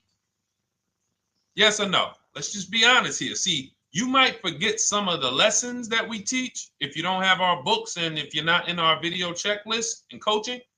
You might forget some of the lessons, but hopefully you won't forget the stories. So you walk in the dealership at the end of the month, the place is a zoo. It's people everywhere. They're ringing bells. They got the big clown, donuts around. Hey, you want a donut? Do we think there's desperation? Thank you, Sheila. Thank you, Molly. There's no desperation here. And they don't magically wait till the end of every month to hit their numbers. Some dealers hit their numbers at the 25th of the month. Numbers are hit. We still got people coming in end of the month. So What we want to do to answer the question is we want to be positioned. What I like you to do, for those of you who are in an emergency situation, you need a car in a week, in 2 weeks, that's fine. Everything we teach can guide you. We've had people who got their cars in 3 days. Like that's not something that is let's see. This is my second go around, much easier, more relaxing experience. Calculator definitely helps. Turned in my CRV, got a 2022 Marcus, some dealers wouldn't do. Somebody, I wanted to read you somebody who got their car in like 3 days, 5 days. That's normal. Again, like I said, we're not taking you to car college here. Like you know, our step-by-step programs can get you to your cars in less than a week, 90 minutes. But you don't want all your car shopping to be emergencies, because here's where you want to be. You want to be able to say no for up to 3 months. Reason is, there's a group of people that walk into the dealerships. They're there right now. They're desperate. They're giving off desperate energy. They can't say no. They back themselves into a corner for whatever reason. If their leases are up, maybe they don't know you can get an extension. If your lease is up this month, you can call. You can get yourself an extension for 1 month. Some leases will be extended up to 3 months, up to 6 months. Those of you who have cars and you're like, Deshone, I'm shopping for a new car, but I don't need it. I just, my car still got some life to it, but, I want to look for something new. This is a position of power to be in. This is where you want to be. You want to be able to say to yourself, all right, let me look at the offers this month in May. All right, I'm going to follow up next month because the offers change. The used car market changes. The lease prices change. The dealer desperation, it changes. I'm not letting tariffs push me into doing something and making a bad deal. I'm not doing it. I'm not worried about tariffs coming, because there's going to be deals no matter what. If the prices of the new cars go up, what happens to the prices of our used cars that we're going to be selling? See, that's how we really won during COVID. Some people who've been with me since 2021, that's how we were winning. My man John Shaw, he was one of the first people. David Isaacs came in, got his BMW. Yes, the lease prices were slightly higher back then. We were still getting under 1.5. We were still getting 1.4. John got a 1.2 on a Jeep Wrangler, but we were selling our old cars for 8, 10, 12 grand more than they would be worth today. So even if the new car market goes up, we know how to maximize the prices of the cars we're getting rid of, and we're going to offset it. So we want to position ourselves to be able to say no. That is the strength. That's the leverage where we can say, you know what? All right, I'm going to follow up next month. Now we're telling the dealers right up front, hey, call me. I'm good between now and June 18th. I'm good between now and July 20th. So now what those dealers say is, okay, this is a serious customer. By the way, we have all this in templates. In my book, you fill out the template, you fill in, here's the day you can buy a car. This is your deadline. When we blast it out, these are things you can call dealers and you can tell them, hey, I'm good between now and anytime before the summer. Call me if you get a black one with the red seats and this package in it. If you want to call around, you want to do it that way, you could do that. But what you're letting them know is, call me when you want to make a deal. I can make a deal today. Let me see the numbers today. Great. All right. If sometimes you'll see that a car is a little bit out of the range we want it to be in, you might say, man, I'm looking for it to be around, 505. This thing's coming in about 550. Okay, maybe I'll check next month, see if the program gets better. You might say, all right, dealers are saying to some of you shopping for cars that maybe every dealer is not going to have it. When you reach out to the dealers, only 5, 6 dealers have it. But they say, hey, I got something coming in May. I got something coming end of May, June. Is that good for you? See, they're desperate customers. They can't say yes to that because they back themselves into a corner. But you guys now operating with a 90-day shopping cycle. If a deal comes today, I'm jumping on it. But if you got something coming next month, I'm jumping on that. Call me when you're desperate. Call me when y'all have that meeting. Hey guys, we're way behind. Listen, we need a deal. I'll take any deal right now. Hey, is that person that Sheila McCauley, you know, that last month, her number, we couldn't make that deal last month. Did she get a call yet? Hey Sheila, did you get a call yet? No, I'm still waiting. Okay, great. We can get to your number now. Perfect. Thank you. Positioned. So we want you to be positioned when you use what we teach, whether it's the Cars from Home digital book, whether it's the Shop with Deshone. For those of you who are like, Deshone, let's do this together. I want the checklist videos. I want coaching. I want to be able to pop into the Facebook group, ask around. We can't give you that for $24. No author can give you the support. I got tons of books. There to Be a Man, In His Steps, Tony Robbins' book. None of these authors can give me support for the price I paid for their book. That just can't happen. But some of you are like, you know what? This is a big investment. I want to make sure I have access to, you know, systems for life. That's the Shop with Deshone done for you video checklist. And then you got coaching direct with me in our Zoom calls every first and third Wednesday. Twice a month we do. And then we got our private Facebook group with 1,600 people. And then some of them are sharp as me. I'm telling you, let's look at, you know, y'all know I brag about Rosalie. If you like Rosalie, if girl got 4 cars in within a year, you know. Her first car was the Infinity. She got her Infinity truck. And I was sharing her a lot last year when she got her Infinity QX60, but she recently shared that she got 3 vehicles. And hold on, where is she at? I just had her up. So this is the people that's in the group. Like, look, 3 vehicles. Big shout out to Deshone the Auto Advisor for making these incredible deals happen. 3 new leases for my sons with only first month's payment down. She got a Nissan Rogue, almost $37,000 vehicle, $399 a month, no money down. Mazda CX-30 Sport, $28,000 vehicle, $28,300, $339 a month. That's a 1.2% lease. And she got a Mazda CX-50 Premium Plus, $40,400 vehicle, $420 a month. 2 1% leases and a 1.2% lease. And the cherry on top, she says, I sold 2 leases. Some of you don't even know you could sell a lease.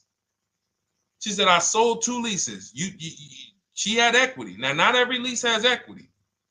But if 8 out of 10 leases don't have equity, then 2 out of 10 do. So if you've just been dropping your leases off at the dealership, hey, here's my old lease. Let me get the new one. Hey, here's my old lease. And you have not assessed the equity. Could there be equity in it? Imagine how much money you've left on the table. Imagine how much, wow, I didn't even know you could sell leases. She sold 2 leases, 2 2021 Elantras, walked away with $6,737 in equity. Deshone, I could not have done this without you. Your program is a game changer. So this is what we want. We want empowered car shoppers. We want people who are not intimidated. I don't care what this market does, whether I need a new car, used car, whether I got bad credit, whether I'm a high mileage driver, it does not matter. We have strategies to make sure you are going to win in this market or any market. Does not matter. Okay? So, for those of you who don't know, the whole show was sponsored by my new digital book. It's called Cars from Home, 7 Steps to Saving Time, Money, and Avoiding Dealerships. It's 5-star rated. Thank you to everyone who's rated it, reviewed it. It has everything we teach in a step-by-step format. It's normally $97, but as part of our welcome offer, you can get yours for $24 in my TikTok bio, in my Instagram bio. Click that website. It's the carsfromhometoolkit.com. Or we have a link for you guys in the YouTube comments, in the Facebook comments, and you just click the $24 welcome offer, good for 30 minutes. And for those of you who have different learning styles, or if you just want some free advice, we have some links in there for you as well. Whether you are a do-it-yourself type, whether you are do-it-with-me type Deshone, or whether Deshone, I think I qualify for that done-for-you shopping, where I can relax at home and you guys go do that work. Or like I said, you want the free advice, just start with our cheat sheets and you can go from there.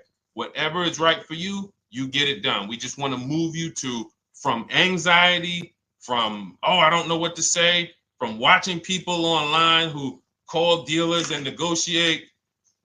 Hey, take off $5,000 so I can have a viral video. And now you're talking to an 80% dealer. So the 80% dealer has the $5,000 to take off. So you look like, hey, yeah, see, I just got them to take off $5,000. We don't negotiate with dealers with fake fees.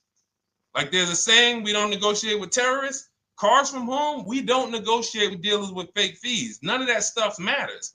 Because what you want us to think is, look, see, I took off all of this money. Don't you want to buy the car now? But you took off the fake money. Had we been talking to a 20% dealer, what money are they taking off? The real money. The real money. So if we have two dealers, well, let's say 8, because y'all know I use the 80%. So the 80% are over here. The 20% are this small group over here that we got to find. Now, the 80% are starting so high that when they take off all the money, it's fake money. We marked up our cars. We got platinum kits on them. We got the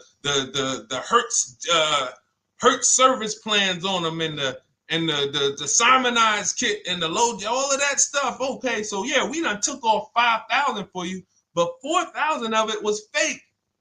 Meanwhile, this 20%, they don't have the fake. So when they take off 4,000, it's real 4,000. And we over here talking to these people. Hey, take off all that fake money. See, guys, you can do this too.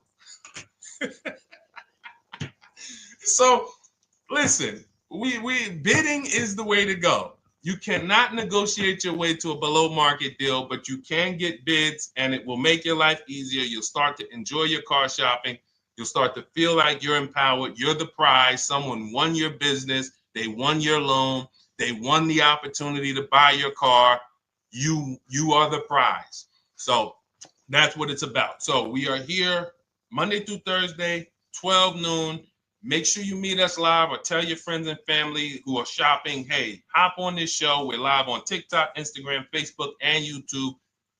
But we will broadcast the show for the rest of the day. So those who want to catch up on some things that you may have missed, or if you just jumped on and you're like, whoa, man, I missed a lot. We'll rebroadcast this show for the rest of the day. But tomorrow we'll be back, which will be Tuesday, May 6th, 12 noon. Meet us here live. Thank you so much. Welcome to the new followers. Thank you to everyone who gave me gifts. Thank you to everyone who bought a book. Thank you for those of you who are in Shop with Deshone. I look forward to your success stories. Always a pleasure.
And welcome to our Tuesday, May 6th live. We do these live streams at 12 noon, Monday through Thursday. I am your host, Deshone the Auto Advisor. And for those of you who've never met me, I have devoted the last 4 years to teaching people how to get the best deals on cars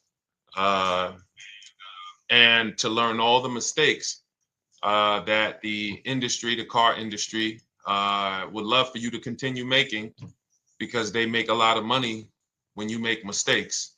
And so what we do here is we really just do questions and answers. I will teach on various topics that I feel are widely misunderstood, like the subject of leasing.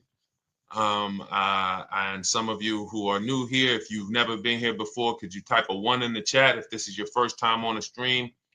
We do these streams about 60 to 90 minutes. And if you're going to get the most out of them, we just ask that you lock in, that you focus, because we will be talking about $1,000 mistakes. Nothing here that we'll be talking about over the next 60 to 90 minutes is hundreds of dollars.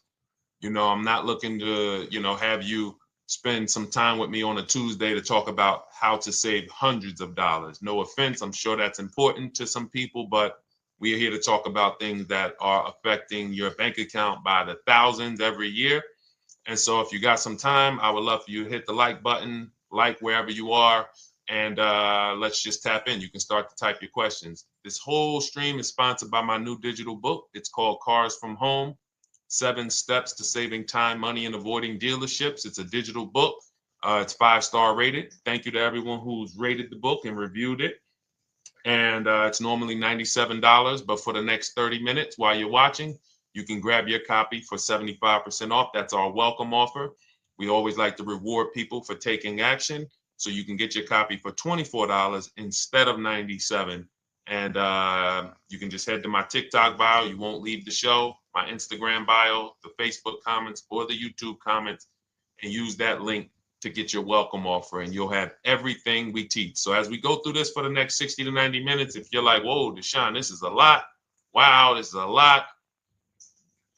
You can grab the book and make sure you have everything that I teach and everything in a step-by-step format. Okay? So I have my man Dolan moderating. Good afternoon. Thank you, Johnny Miller. Good to see you, Lil G. Again, guys, we are live. This is our Tuesday, May 6th live. We're live every Monday through Thursday at 12 noon.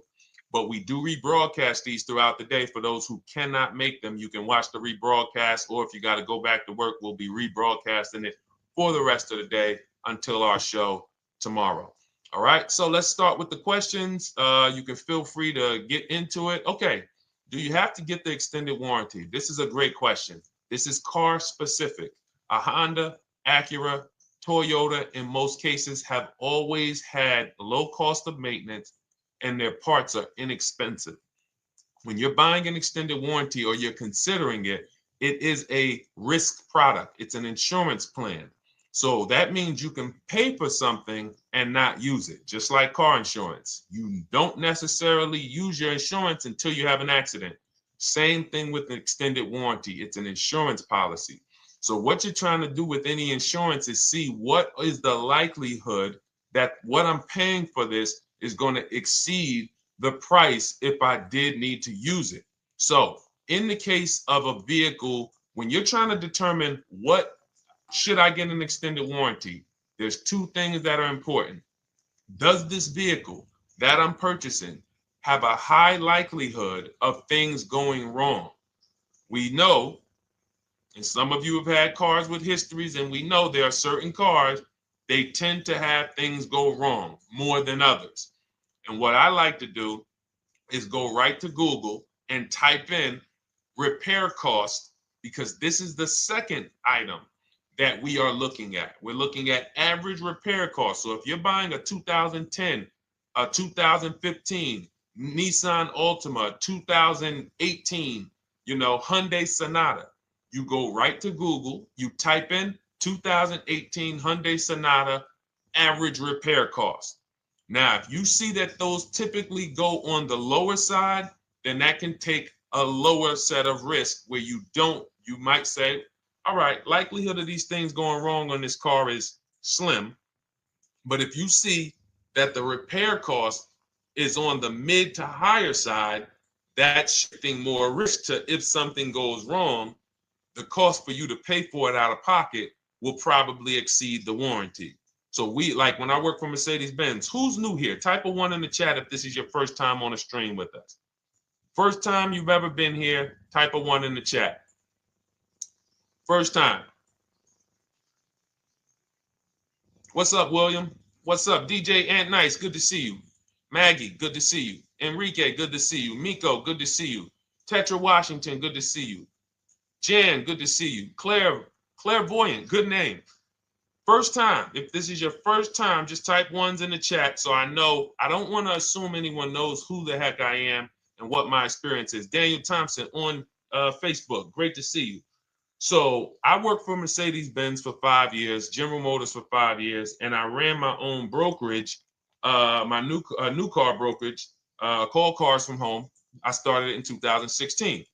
Now, when I worked for Mercedes, when people were purchasing a Mercedes, what I would tell them is buy as much warranty as you can afford. Buy as much warranty as you can afford, because I knew that when something breaks on a Mercedes, nothing's under $1,000, and typically it's $2,000-$3,000. So a $4,000 warranty on a Mercedes Benz is usually worth every dime. But at the same time, we have cars that, again, less likely for things to go wrong. And then when things go wrong, if they go wrong, they can typically be repaired inexpensively. Good to see you, Arms Reach. Welcome on Instagram. Shout out to the people checking in live. Great to see you all. So that's how you're measuring extended warranties. You don't want to get an extended warranty on a vehicle that has a low cost of repair and a low likelihood of things going wrong. You can then take your money, put a little bit to the side, have a little emergency fund, that same $3,500 that you would have put into the warranty, or $2,500, you put that to the side over the course of a year, 2 years, put $100 a month to the side, and then have that be your cushion just in case things go wrong. It's better for you to have that money in your bank account, and if things go wrong, you take it to your mechanic. You must have a local mechanic. You guys know I swear by local mechanics on cars that don't have warranties. Even if you have a Mercedes-Benz, a BMW, an Audi, something that is typically harder to work on and takes more of a specialized engineer, there are still plenty of places that have those. I mean, there's shops where they used to be Mercedes-Benz techs. Now they have their own shops.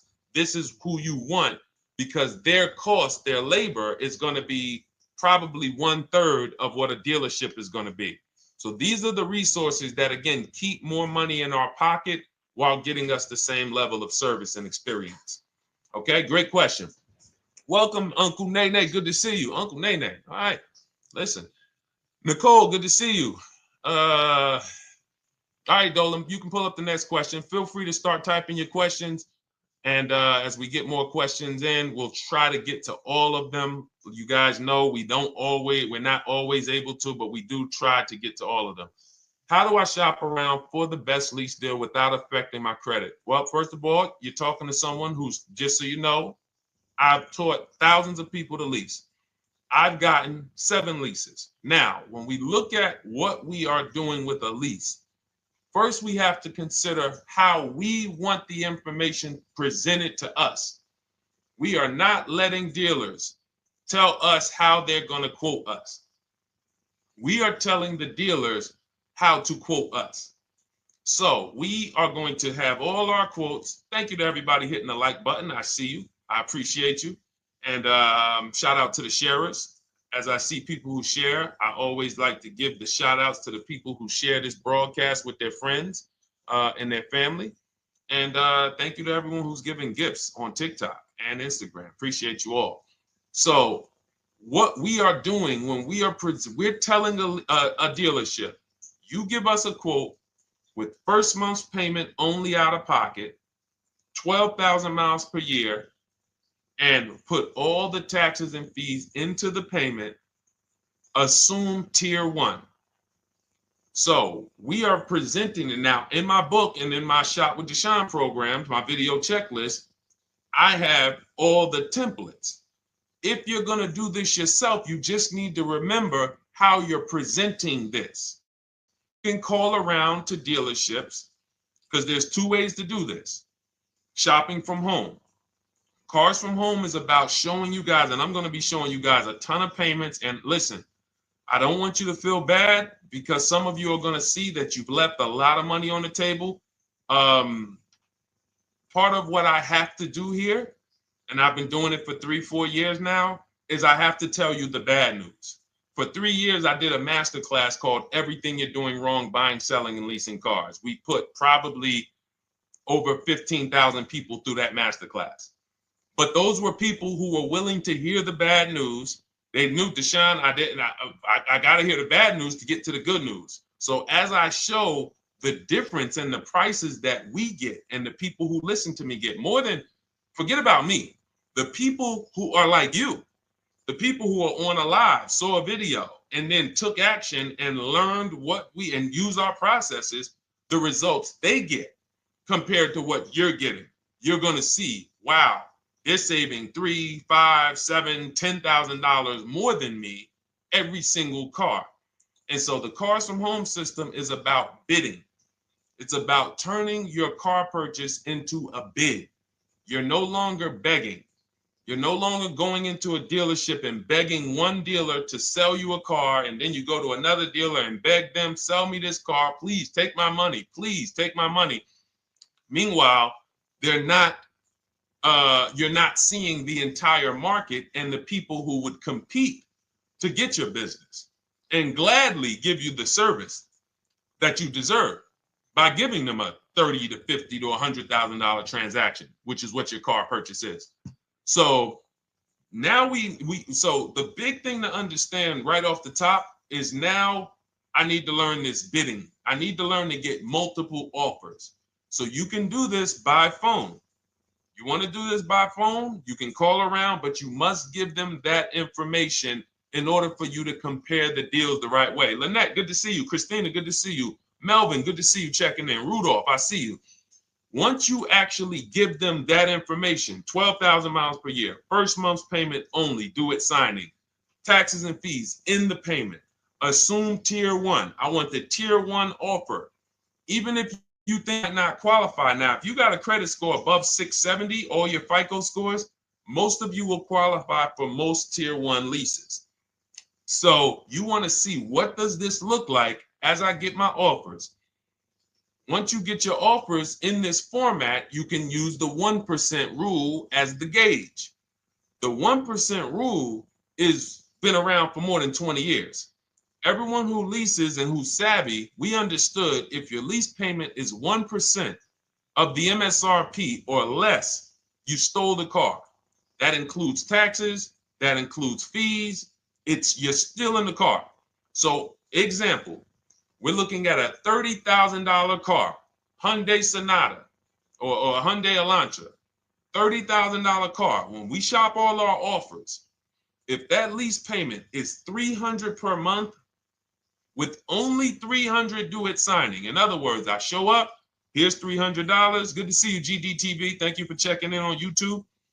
Once I give you that $300, that's my payment for the next 35 months. So that's a very, very low percentage of the car you're paying. It's a 1% rule. Now, in order to get a 1% lease, you need a great lease program, which means the bank has to be supporting the car, rebates, incentives, and then you need the biggest discount, the dealer who's going to give you the biggest discount. Now, one of those we can control. One of them we can't. Which one can't we control? And for those of you who are new here, we don't play around here. But my people who are moving, and again, I'll show you, like a lot of people, we got a lot of people who've been following us, using our processes. They're locked in. They're not casually on a live here. We're not casually here talking. They are locked in. Like, boom, okay, I hear you. They're answering, they're typing, they're not, vacuuming in the kitchen and trying to hear. You can't do. We're talking about your second most expensive purchase of your life. It's going to be, you got to lock in.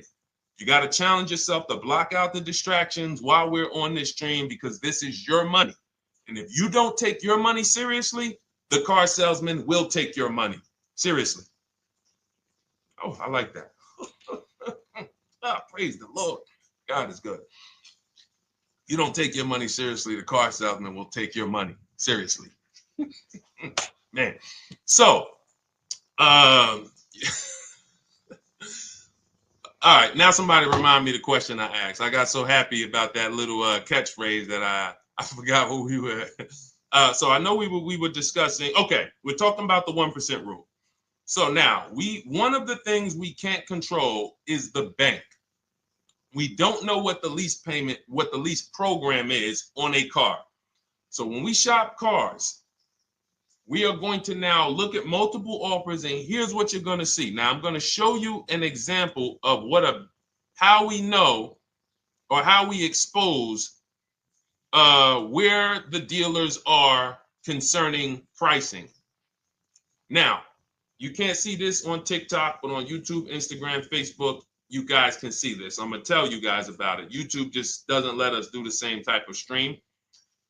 But this is a particular Infiniti that we shop for. We have offers ranging, this is a $61,000 vehicle. We have offers ranging from $680 per month, which is a 1.1% lease. So a $61,000 car, $680 per month, that's 1.1%. We divide the monthly payment into the MSRP. Now, we can see here that there are some offers already from dealers that are almost $900, $889 per month. $889 per month, $873 per month. So now when we look and we say, whoa, how can we have two, like we have all these dealers have the exact same car, yet one of them is $200 per month higher than another dealer. Exactly. We call them the 80%. The 80%, even after back and forth, even after, hey, we'll take off some money. All right, we'll drop the payment $50 a month. Their offer is still so high. It's a horrible deal. Now, why would they offer this? And this is consistent. So I don't want y'all thinking, well, the dealers that I walk into, they're different, Deshone. They take off more money. It does not matter what you think. If you don't have the market reports, if you don't know how to get multiple offers so that you can see, we do this all around the country. We have students all around the country in Cars from Home. We have people we shop for. We have over 13,000 books sold now. Like, we have lots of data to prove this.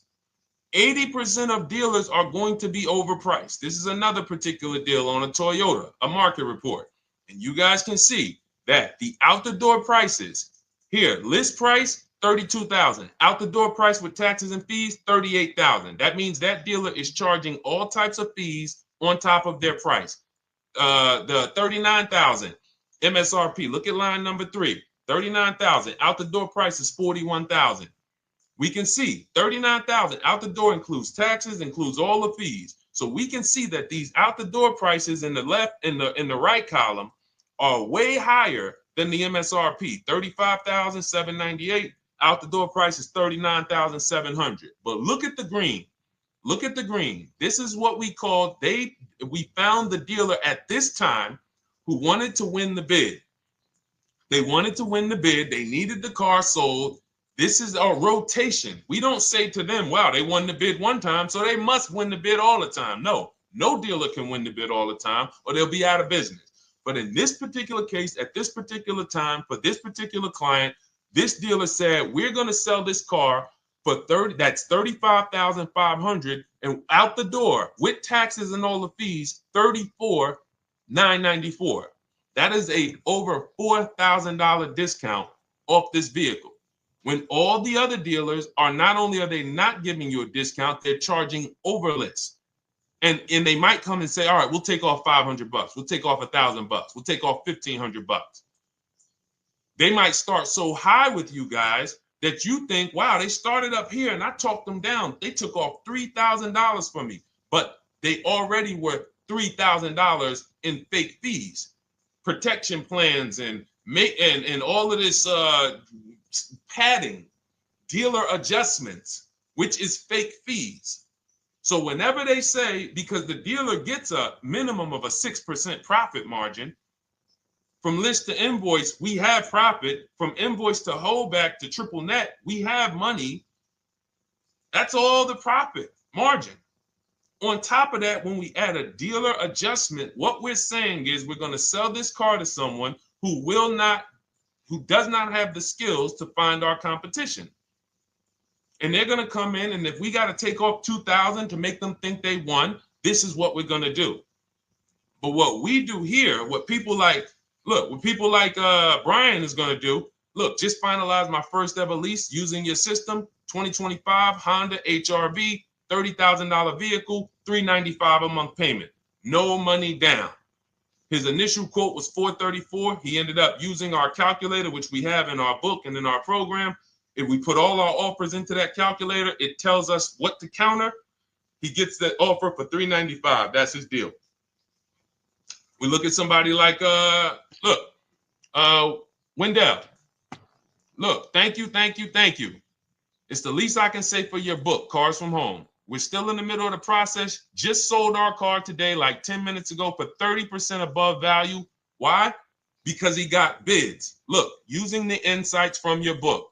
I've read the book multiple times and told many people about it because it's that good. It's so intuitive and insightful. We'll be moving to the next step soon, and I'll write again. So now you heard him say we're moving to the next step soon. Step 2 in my book is the equity assessment. That's when we get bids for the car we have. We get bids. You're going to go to, listen, you should never be trading your cars in.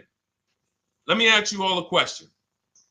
Do we get the most money for you name me one thing that we get the most money for that thing trading it. Name me one thing. If I had this iPhone, do I get more money trading that iPhone in for another phone, or do I get more money listing it online and selling it to whoever will pay the most? Trading or selling? Let's go. Who's locked in? Tax advantages are very small. I understand you, Ronald, but the tax advantages, we have people that are selling their cars to cash buyers for $3 to $5 grand more than what they can get on trade. A tax value, a tax advantage for the difference is not, it's minimal. Exactly. Thank you, King Carter. You listed. So the money is in the bids and the competition. So going back to this person who asked the question, how do I get the best deal on a lease? It's going to be through multiple offers. That's my 2 favorite words. I would wear them on a shirt if I didn't wear unlearn, relearn. Because more than multiple offers, I need you to unlearn. Because the people who come with bad information from years, Deshone, this is not how my uncle taught me to buy cars. Deshone, this is not how I ever heard about getting cars. I was always taught just go in and just don't tell them about your trade and then ask to see the invoice and all of this stuff.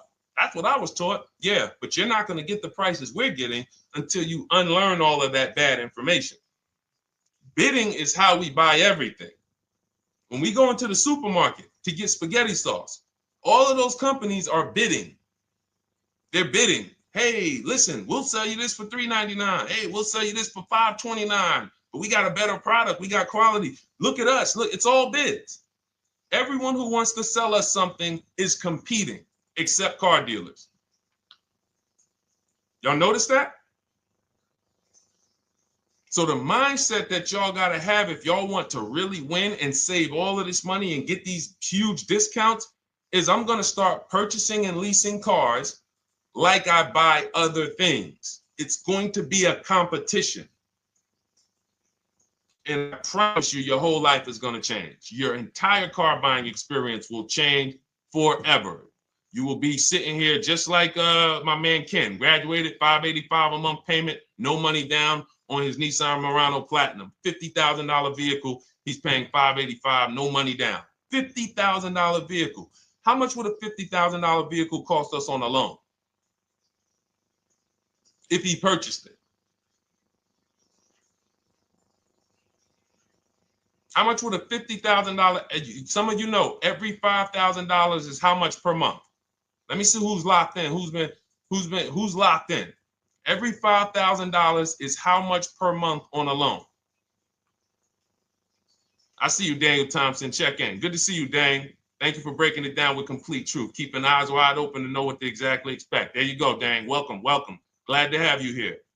We do not play around when it comes to this. All I want you doing is winning with cars, in love with your deals every time you get a car. All right, nobody knows the 5,000. How much is every $5,000 on a car payment? Come on, y'all. These are principles we've been teaching. Thank you, Daniel. $100. Thank you. $100. So we always want to default to a 5-year loan. I'm going to tell you why. when you default to a 5-year loan, you're in a safe position. Now, defaulting to a 5-year loan means when I look at a $20,000 car, I'm thinking $400 per month. 5-year loan, every $5,000 is $100 per month. If worst case scenario, I'm trying to get a little bit more car, then I'll go to a 6-year loan, but that's the max. I'm not going past a 6-year loan on a car. That's like going to a 40-year mortgage on a house. They're available. It's not a good idea. So when we look at these, you say to yourself, wow, a $50,000 car, that should cost him, if he did no, remember, this is a no money down deal. We're just looking at how much money we're putting in these cars.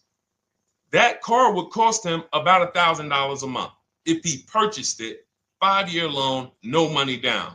Which is why when people purchase their cars, what do they typically do? Come up with a ton of money, 10 grand, 15 grand, 20 grand, because they're going to pay into that car to try to lower that payment, because that payment. But some of us who don't have the down payment, we're financing most or all of the car. But here's the thing. I don't want you to feel bad if you're one of those people who's like, Deshone, I really don't be having those down payments of 10 grand, 15 grand, but I want to drive something quality. Exactly, I hear you. Here's the bad part about the people who are putting 15 grand down on their cars, but they're breaking the 8-year rule.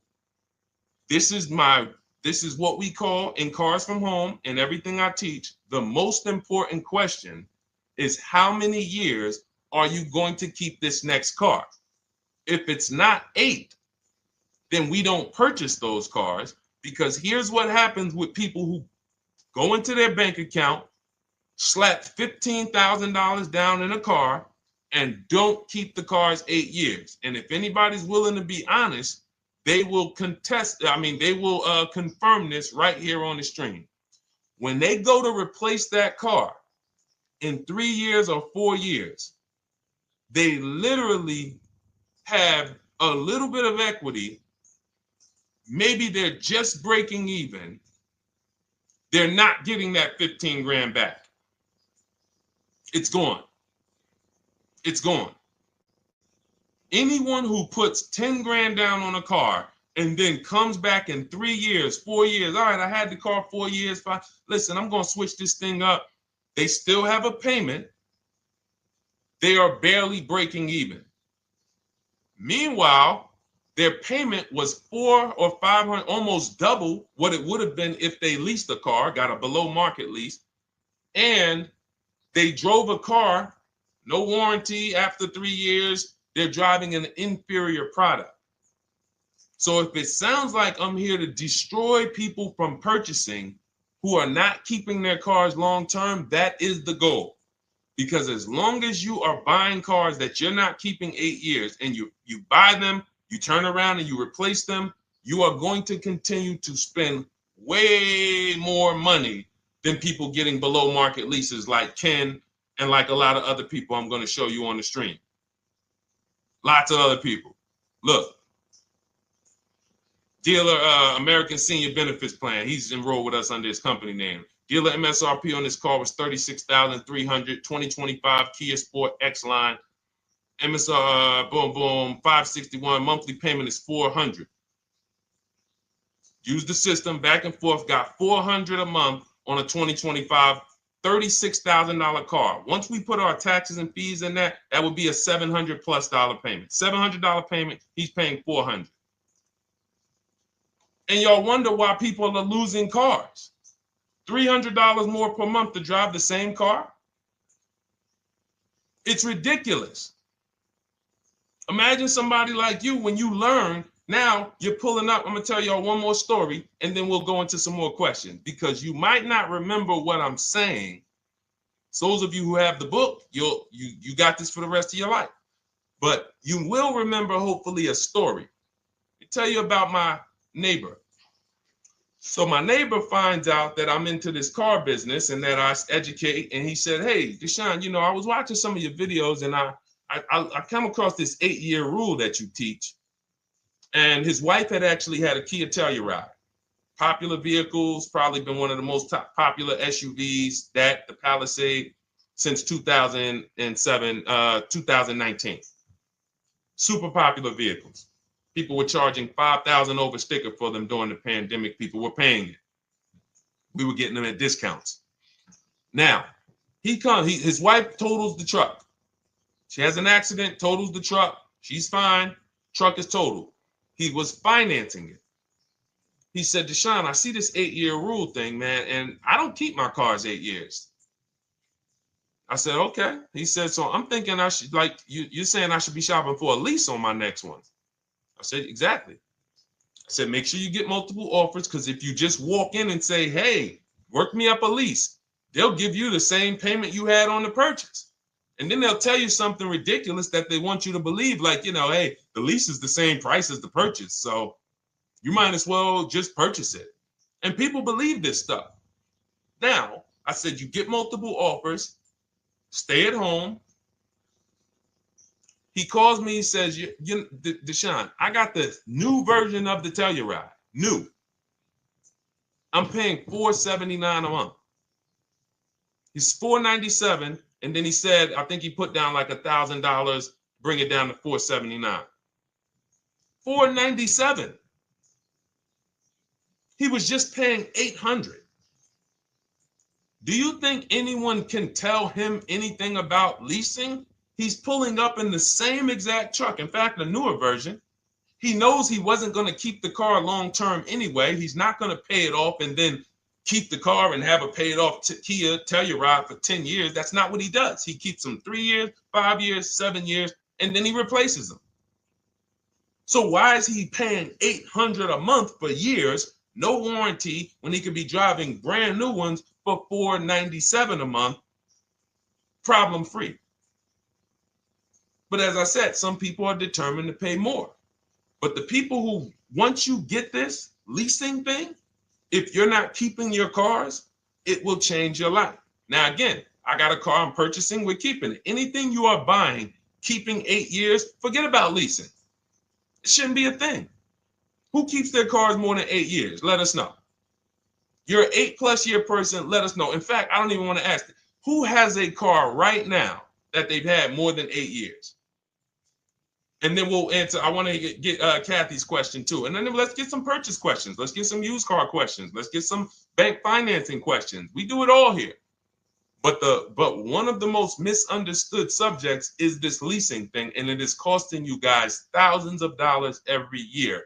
And you're driving old cars with no warranties, paying high payments on them because somebody told you you should be purchasing cars. I'm here to tell you they owe you money. They owe you money. All right? So who has a car right now that they've had more than 8 years? Let us know. How many years have you had it? And by the way, for those of you who just joined, this is our Tuesday, May 6th live. We are live every Monday through Thursday at 12 noon Eastern time. So for those of you who are here catching us live, that's when we're live. We will rebroadcast this and replay this show throughout the rest of the day for those who could not catch it, or if you had to jump off, go back to work. You're like, oh, I got to go back to work. You can catch it on the replay throughout the day. But we are live Monday through Thursday at 12 noon. So welcome to the people who are here. EJ, driving a lot of miles does not matter. Let me break this down for you. So right now, let's go to somebody who else has a lease. Let's look at, because who's heard with leasing you can't drive too many miles? Who's heard that, right? Type me if you've heard that. Let's go. Type me if you heard that. Come on, where's the locked in people at? I see Kathy, I see EJ, I see DJ Ant Nice, I see XP. All right, I see Mr. Slim. Welcome to the community. I see Rhonda. All right, where are the locked in people? Instagram, where we at? Locked in. All right, dang, I see you. Jamel. All right, perfect. So, Sherry, I see you. Sherry Baker on TikTok. So you've heard, oh, you can't drive a lot of miles with a lease. Let's be clear here. You choose the mileage on your lease. It's not selected for you. In fact, the only time it is selected for you is if you don't realize you choose it. That's the only time they're going to choose your mileage for you. If you go in and you do something like, hey, work me up a lease deal, they're probably going to work you up a 10,000 mile a year lease deal. And they're probably going to say, hey, you need $3,000 down, and this is going to be your payment. And next thing you know, it's a high lease, and it's just terrible. Happens all the time. We tell people how to quote us. First payment due at signing, taxes and fees in the payment. So now let's look at a lease, and let me show you what it would look like. So this is Val Boss Lady. She's in our Shop with Deshone program. Everything that you guys know that we're talking about here, if you're like, hey, I really, really want to go deeper, I want the step-by-step, the blueprint, that's my digital book, Cars from Home, 7 Steps to Saving Time, Money, and Avoiding Dealerships. Normally $97. You get a welcome offer. It's 30 minutes because I want to see you win, and you get 75% off for 30 minutes. If you go to my TikTok bio, Instagram bio, YouTube comments, Facebook comments, click those links, and then click that one that says $24 welcome offer. 30 minutes only, reward for taking action. You have everything we teach, the low market leases, the low market purchases, used cars, bank bidding war, making banks and credit unions bid, all of that, $24. You can, somebody emailed me yesterday, said, I'm $15,000 up with what I've learned from you already. And so if you can get it for $24, you can save tons of money for the rest of your life on a $24 investment. In this case, Val's in our, she's more of a wants to do it with me type. Videos, checklist, she doesn't want to read. That's our Shop with Deshone, do it with me program. I coach people. And so she gets a deal on this particular car. Same information, by the way. Not better information here than the book. It's just different learning styles. So she gets a $51,000 electric vehicle, 2025, beautiful vehicle. She's paying 1.16. So her payment on this car, on this $51,000 car, let's continue to make sure we understand the price of these cars. $51,000 car, her payment is $591. No money down. Now, some of you might say, wow, if I got $591, I'd probably put like $3,000 down, bring it down to $499. You could do that. That's how we can do. We can do that because she already got an incredible deal. Then we're just determining how we want to structure our payment. And thank you for everybody sending me gifts. I appreciate you. Thank you for all the badges. I don't take it for granted. And thank you for everyone who's hit the like button. Those of you who are double tapping the screen. Every time you hit something on TikTok, you like it, you double tap the screen, you keep running those likes up. We appreciate you. It does matter. It helps spread the word. So let's say Val wanted, she's a high mileage driver like EJ. Let's say, EJ, how many miles per year do you drive? 20,000, 25,000? Let us know. I'm gonna show you why. In my book, I have 2 strategies for high mileage drivers. I'll tell it to you guys right now. How many miles a year do you drive, EJ? 25,000, 20,000? Those are both high. Let us know. Or if anybody, else, because, anybody else who's a high mileage driver, let us know. How many miles? 26. All right. Thank you, EJ. So let's just round that to 25 for now. Let's just round that to 25. So let's say instead of her $591 payment for a $51,000 car, now you could shop for a $30,000 car and you can have a 1% payment. If it was, a similar deal, you'd be paying $300 a month. In her case, she has a $51,000 car. She probably wanted a nice SUV that looks beautiful, that some other people are paying $1,000 a month for. She's paying $591. But if she wanted to bump it up to 15,000 miles a year, she'd be paying another $30 more per month. She'd be paying $620. Now, if she wanted to bump it up to 20,000 miles per year, she'd be paying probably another $80-90 per month. So she'd probably be paying $700 to drive 20,000 miles per year. Now, let me tell you guys, because some of you guys who are like, yo, man, those payments are high. We're talking about $50,000 cars here.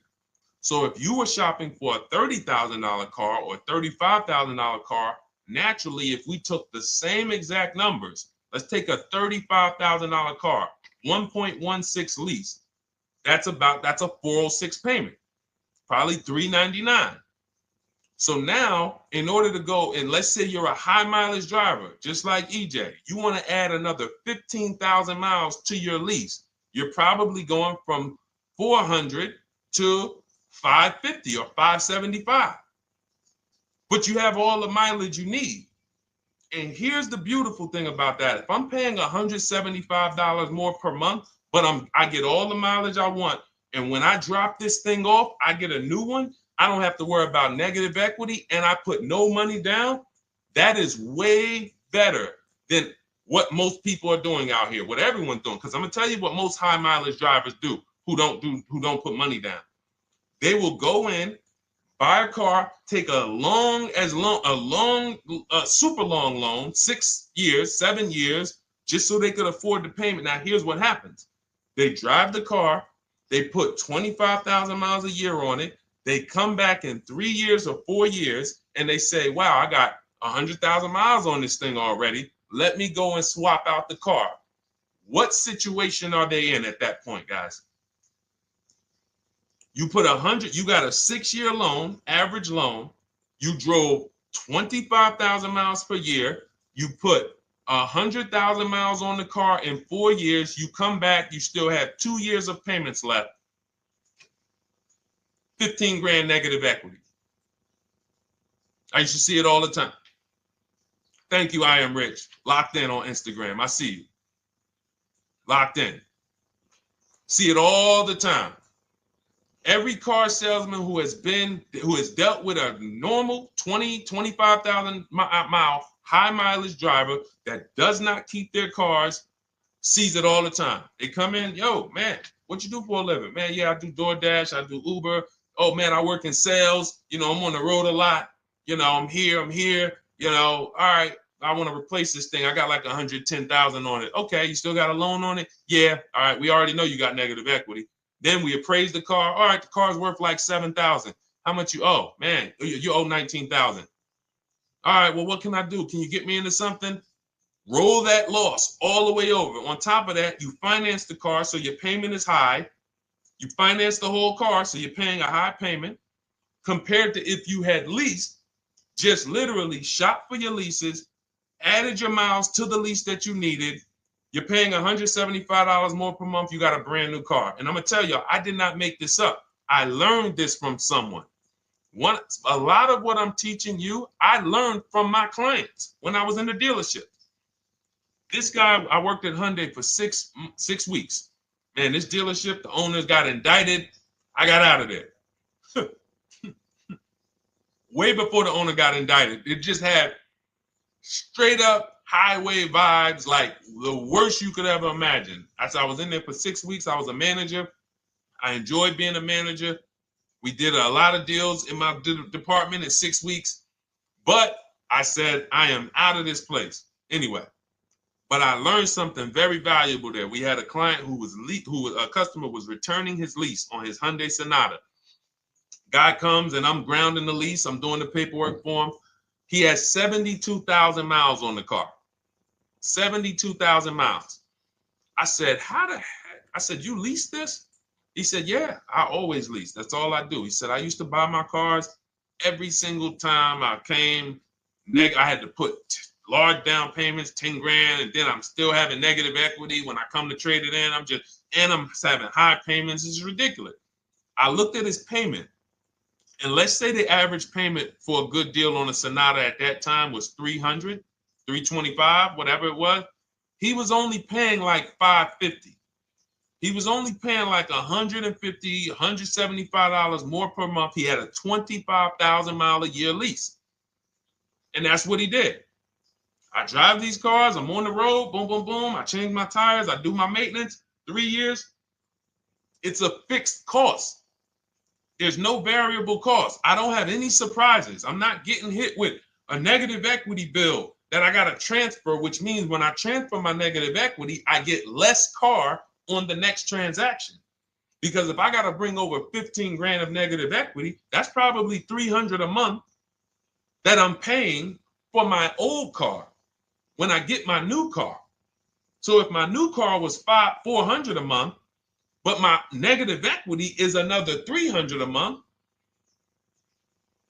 I'm getting less car for my money because now I got to take all those losses and bring them over to my new car. This is high mileage drivers and people who don't understand leasing. That's why you're losing so much money. And when you just flip the switch and realize Deshone is not talking to me emotionally, I am not talking to you about never do this, never do this, like these other people who say this, do this. This is how you buy a car. They never talk numbers. Y'all notice that? You notice that, right? You never hear them talk numbers. It's always never do this, always do this. This is the worst way to do this. This is the most expensive way to do this. This costs you the most money. They never talk numbers, though. That's why everything I do is to show you the numbers.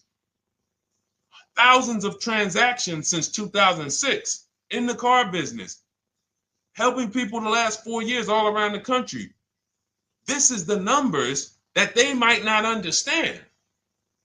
So if you're not keeping your car 8 years, it does not matter if you drive 20,000 miles a year, 25,000. You should be looking at a high mileage lease. Or my second strategy for high mileage drivers is this, because some of you want a nice car. This is for my people who you're like, man, Deshone, I'm on the road. I got my car that I do my work in. I kind of, slep it around. I don't really want to lease something and then put, that wear on it. I got stuff. I'm throwing bags in the back, whatever it may be. There's a strategy we created called 2 cars, 1 payment. And what will happen is your first car will be a purchase. And if you have an existing car, you're going to keep that. So let's say you have a car now, you're driving a lot of miles, you're doing your 25,000 miles a year. You pay that car off. You keep that car, and then you go and you lease you something nice, regular mileage. So you might get a 12,000 mile a year lease, and then you drive 12,000 in your mileage car, 12,000 on your nice car. Because some people are like, I want a car that I could, when I need to go somewhere nice, this is what I want to drive. When I'm with my family, this is what I want to drive. But when I go to work 5 days a week, I'm going to drive my mileage car, 3 or 4 of those days, and then I'll take the lease maybe 1 of those days, and I'm splitting the mileage. You still have 1 payment. It's low. And then every couple years, you replace the mileage car or you replace the lease car, and depending on when the lease is up. But you want to keep that, and that mileage car should be something that will last. Ideally, something that you can get 200, 300,000 miles a year out of that car. Because that's what that car is there for. Man, I'm hopping in this thing, man. Oh, transmission went out at 170,000 miles. Go get you a rebuilt transmission. Boom, boom, drop it in there for $2 grand. Get another 80,000 miles out of that car, but you still got your lease car, and you're just splitting the mileage. Both of those are short-term strategies for high mileage drivers. That is not for long-term people. If you're a long-term person, I keep my cars 8+ years. Forget about leasing. You should just be finding the best deal, below market purchase, keep the car, something you can keep for 8+ years. You can put 30,000 miles a year on a car 8 years in a row. If you get the right car, and in 8 years, you got 240,000 miles, and then you replace it. Forget about leasing. This is only for you guys not keeping your cars 8 years. You're getting killed on depreciation. You're paying tons of money. This is you are the people who should be leasing. Okay? So everything we're talking about this is the Cars from Home system. We teach this. I'm not freestyling this. This is in my book, digital book, Cars from Home, 7 Steps to Saving Time, Money, and Avoiding Dealerships. We have two strategies for high mileage short-term drivers, 1 strategy for high mileage long-term drivers. And so if you want your copy, you can get it for 75% off. That's our welcome offer to you. As a 30 minutes. Welcome. Thanks for being here. I want to reward you. If you want everything we teach in a step-by-step way, go grab your digital copy. It's in my TikTok bio. It's in my Instagram bio. Click those links. We also got a link in the YouTube comments and the Facebook comments. Grab your copy and make sure as soon as you purchase, screenshot the thank you page. You're going to see thank you for your purchase. screenshot this page because it has my support team's email on there. And then there's a link for you to open the book right there. You can save it right to your computer or right to your phone. Okay. But and we also have a special for those of you who are like Deshone. What about that, video checklist and coaching program? That's lifetime access to my video checklist. You're like, maybe Deshone, I don't really read. I like step-by-step videos. And also, I want to be in your Facebook group. We have 1,600 people before you that are in that group. 2,300 people that are shopping with us that have a lifetime access to our video checklist. We have a $200 special for that welcome offer. And so I'm always about rewarding people for taking action with a special offer. It's limited time though. And so get in where you fit in. All right, let's keep it going. Thank you, Corey. Said amazing knowledge. Thank you. And I'm glad I saw somebody said that's a great idea with the 2 cars. Thank you. It's a great idea. All right. You've convinced me to lease my next vehicle. Awesome. Awesome. Does your service shop for lease terms on the car? Absolutely. If you qualify for done for you, that means you just want to relax. That means we only shop for new cars and leases for people, new purchases and leases. And you have to have a FICO score over 670. But yes, here is a market report that we prepared for a client. Let me put on Do Not Disturb. Here's a market report we prepared for a client. Okay, so I showed you that that's an affinity. We didn't even finish that. We had just started for this client. But this is, do I have one here? No. Do I have a lease market report here? Yeah, right here. So that's an example of what a Kia, this is a particular Kia lease where their best offer was a 1.27 offer. Now, here's how you know you found the bottom of the market. And again, whether you're using the book or whether you're calling around, again, you can call around to do this. The key is not going into dealerships. You cannot do this going in. Once you get your offers, you know you found the bottom when your best offer is between $150 to $200 less per month than your worst offer. And if you're purchasing, you should see a spread of between $3,000 and $5,000 minimum between your best offer and your worst offer. That's when you know you've shopped correctly. Because until you find the 80% dealers, you have not shopped correctly. If you're like Deshone, these prices still seem close. You have not found, you're talking to the 80%. You haven't found the 20% yet. Because the 20% is going to be that $3,000 to $5,000 less than the 80%. That is just the numbers. That's the way it works. So yes, so when some cars you're going to see that the lease program won't allow for a 1.1% lease. The best offer, like, we've shopped Hyundai Palisades for years. And I got my dad one back in November. And his best offer is like around 1.3, 1.28. That's the best I've ever seen on a Palisade. I've never seen a 1.1 on a Palisade. I've had people in our Charles. Some of you know I posted pictures of him when he got his Palisade last year. We clear out the old pictures because we got a bunch of new people with 2025. So we're not going to sit here and talk about 2024s anymore. We got Ken, we got Melissa, we got Sheree, we got a bunch of new people, just Ralph. We're not going to, but I do remember posting Charles who got his Palisade and he's like, he shopped, used the system, got his multiple offers. Best deal was 1.3. So that's where it comes in at because of the lease program. That dealer is already taken off to win the bid, probably taking off $5-6 grand.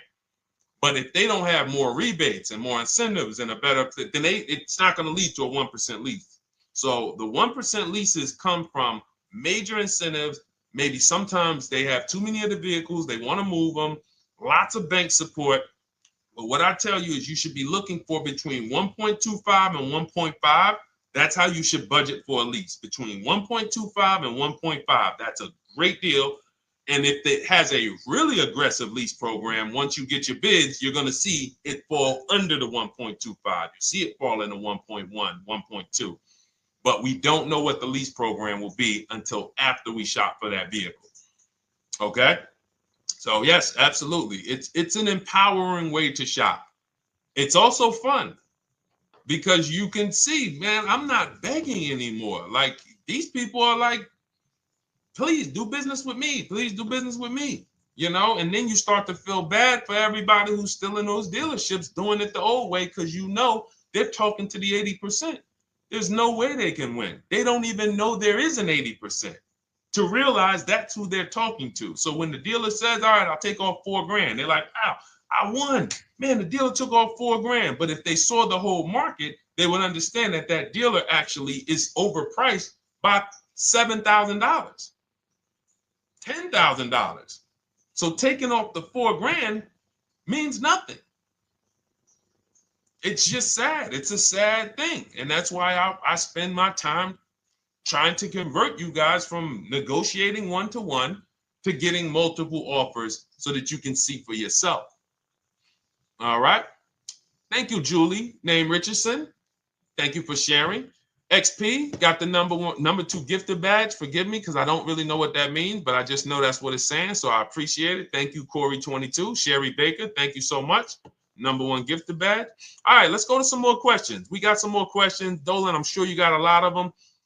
And what I'm going to do for the rest of the broadcast is just try to do rapid fire questions and answers. Okay. And if you guys want me to go deeper on any particular subject, then just feel free to say, hey, could you go deeper on that? How do you get a car loan with bad credit? Well, we have a resource. It's not our company. We have nothing to do with them. But we always try to stay up to speed on who's financing people with bad credit, because the goal is you don't want a dealer controlling your financing. Somebody just came up to me. He's a neighbor. He's like, aren't you in the car business? I said, well, yes and no. He's like, well, listen, I got a connected Acura. Anybody you send me, they get anybody approved, I'll give you $1,000. I said, okay, cool. Thanks for the information. For them to give me $1,000 just for sending the customer, and he's also a middleman, he's not a salesman, how much money are they making on the customers? If they're going to give me $1,000 just for sending someone with bad credit to them, how much are they making on the deal? Arms Reach, congratulations. Just got my book. You use it when, please send me your email testimonial. Well, as you use it, just as you do your equity assess, everything, email me. Congratulations. How much are they making? We can imagine, right? If they're giving me $1,000 just for bringing them the customer. So this is what happens when you let the dealership control the loan. Because why do we separate? All right, I'm gonna break something down I call the 3 pillars of great car deals. Three pillars. You can't get a great car deal without maximizing each pillar. And some of y'all that have been with us for 3 years, y'all already know the 3 pillars. First, who you buy your car from. Second, who you get your loan from. Third, who you sell your old car to. That's 3 separate transactions. The car business has trained you guys to give them all 3. All 3. The car business has trained you guys to give them 3 transactions. Anytime you purchase the car, who's done this? Be honest. Purchased the car from a dealership, sold them your old car, in which case you call it a trade, and they got you your loan. Who's done this? 3 transactions in one. Why do we know these are 3 transactions? One, there's competition. People want to buy your car. It's okay, Corey. That's that. Thank you for being honest. That's how we change. The reason why we know that these are 3 transactions because there's people who want to compete in every one of them. There are people who want to buy your car. That's why step 2 in our book, we never trade. We get offers from CarMax, Driveway, Carvana, AutoNation, Car Gurus, Kelly's Blue Book Instant Cash Offer. It's a bid. We just had someone sell their lease. Miss Hickman, she sold her lease, made $4,700 selling her lease. CarMax won the bid. Drove the car for 3 years, had equity. She dropped her lease off. They gave her $4,700. Won the bid. That's one pillar. Second, who I'm going to get my loan from if I'm getting a loan. Those of you who are paying cash or leasing, this is not a pillar. But we need to bid out our loan. We had a great talk yesterday on our show yesterday where I asked, who do you guys get your loans from? Most people said the bank, the credit union, the dealership. One person said the right answer, whoever gives me the best APR. That's the right answer. And then we have who we buy our car from. There's banks and credit unions that want to compete for our loan. There's multiple dealers who want to compete to sell us a car. So we can't get a great deal until we have bid out each pillar. And that's why when we have bad credit, if we let the dealer now control, this dealer has a car. We didn't bid out that car to find out, is it a great price? Now they're also giving me the loan and they're charging me 25%. We didn't bid that out to see, is that the best loan I could get, even with my bad credit? Is that the best loan I can get? So the key, what you want to do first, if you have bad credit, is I'm online looking for anyone who will finance me with bad credit separate from the dealer. I'm not going to Carvana.com and saying, hey, you can get a car with us you can get a loan with us as long as you buy a car from us. You're mixing the transactions. You're taking away my ability to get bids. I'm finding someone you should check out. There's a resource. Oh my goodness, what's the name of the company? It's in my book, but I want to give it to you. Goodness, it's slipping my mind right now. Send me an email or a DM, because here's the thing. If you use just that part and get the loan funded, but you don't know how to bid out everything else and structure your transactions, and are you keeping the car 8 years? Because if you're not keeping the car 8 years and you're like, Deshone, I hear you talking about leasing. I'm not keeping my car 8 years, but my credit's not good. The only purpose, if you telling me that I could be driving brand new cars for cents on the dollar, but I don't qualify right now, this car that I'm going to get is to set me up. So I'm not going to get a $30,000 car. I'm going to get me a $12,000 car, $10,000 car, the cheapest car I can get a loan on, so I can establish a payment history. And once I establish a 2-year payment history, yeah, I'm going to drive a car less than what I could drive. I got the money. I could afford more than this. But you're not setting yourself up for the right transaction. You should be setting yourself up and saying, all right, I'm going to sacrifice with this car, drive something that I know this is not my ideal car, but I'm going to build 2 years of payment history. So when I go and I swap into my lease in 2 years, I'm out with a brand new car. I'm paying cents on the dollar, and I won. But it was a plan. It was a long-term plan. This is the second most expensive purchase of your life. You can win every single time, or you can lose and set yourself and your family back 5 to 10 grand each car or more. Every time you get a car, it's 5 to 10 grand more you're coming out of your family's bank account than what could have. Then you got the car breaking down. Now you got tow trucks, all because you don't have an actual plan you're rolling out. And that's what I see a lot of people do with bad credit. Oh man, I got bad credit. I'm just going to go and get me something. I could afford $600 a month. And they go and buy the most expensive car.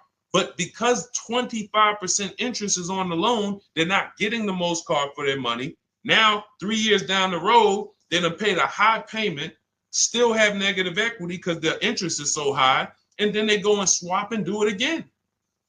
And because the payment's so high and the car is older, because they want something fancy, but they really can't get that because, again, the interest is high. That's eating into their budget. Now they're going 3 years down the road. They missed 3 payments. They were late 3 times, so they're no closer to leasing. Credit's still bad. This is disaster. So if you're a long-term person, I break it down for you guys into two groups of people: long-term, short-term. Long-term high mileage driver, short-term high mileage driver, different plan. Long-term bad credit person, short-term bad credit person, different plan. If I'm a long-term person with bad credit, here's what I'm doing: finding the absolute best car I could find, getting bids, either new cars or used cars. We got the strategies for both. You can use the marketplaces, cars.com, Car Auto Trader. We got a whole strategy for how we find used cars, but you find that car, you pay your loan of 20%, 19%, 18%, if that's the best you can get. Because here's what you're going to do. In 2 years, you're not swapping into a lease. In 2 years, you've established a payment history, you fixed your credit, and now what are we going to do? You got a quality car. You're not thinking about trading it. You're not thinking about replacing it. You're like, man, this is my car. It's a great car. I'm just paying daggone 20% interest. What do I do now after 2 years? Now that my credit is good because I got a quality car, dependable car, I'm focused on fixing my credit over 2 years. What am I going to do after 2 years? Anybody?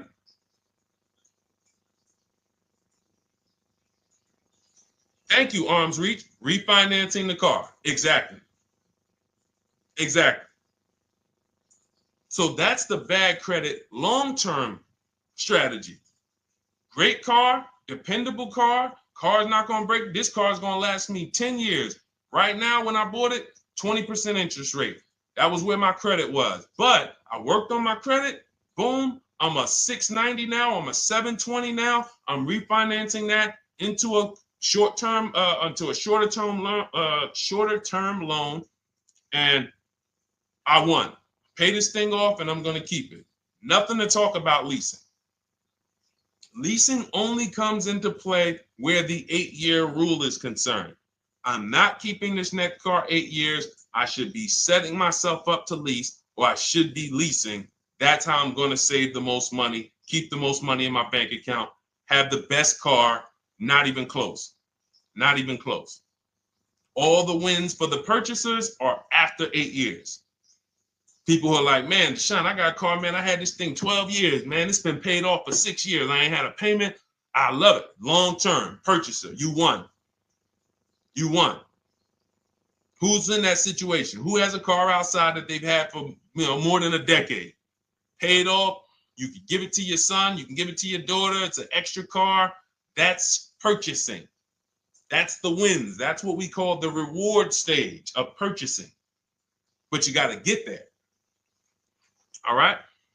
All right, let's go. A lot more questions. We got probably another 20 minutes we'll stay on, so let's keep it moving.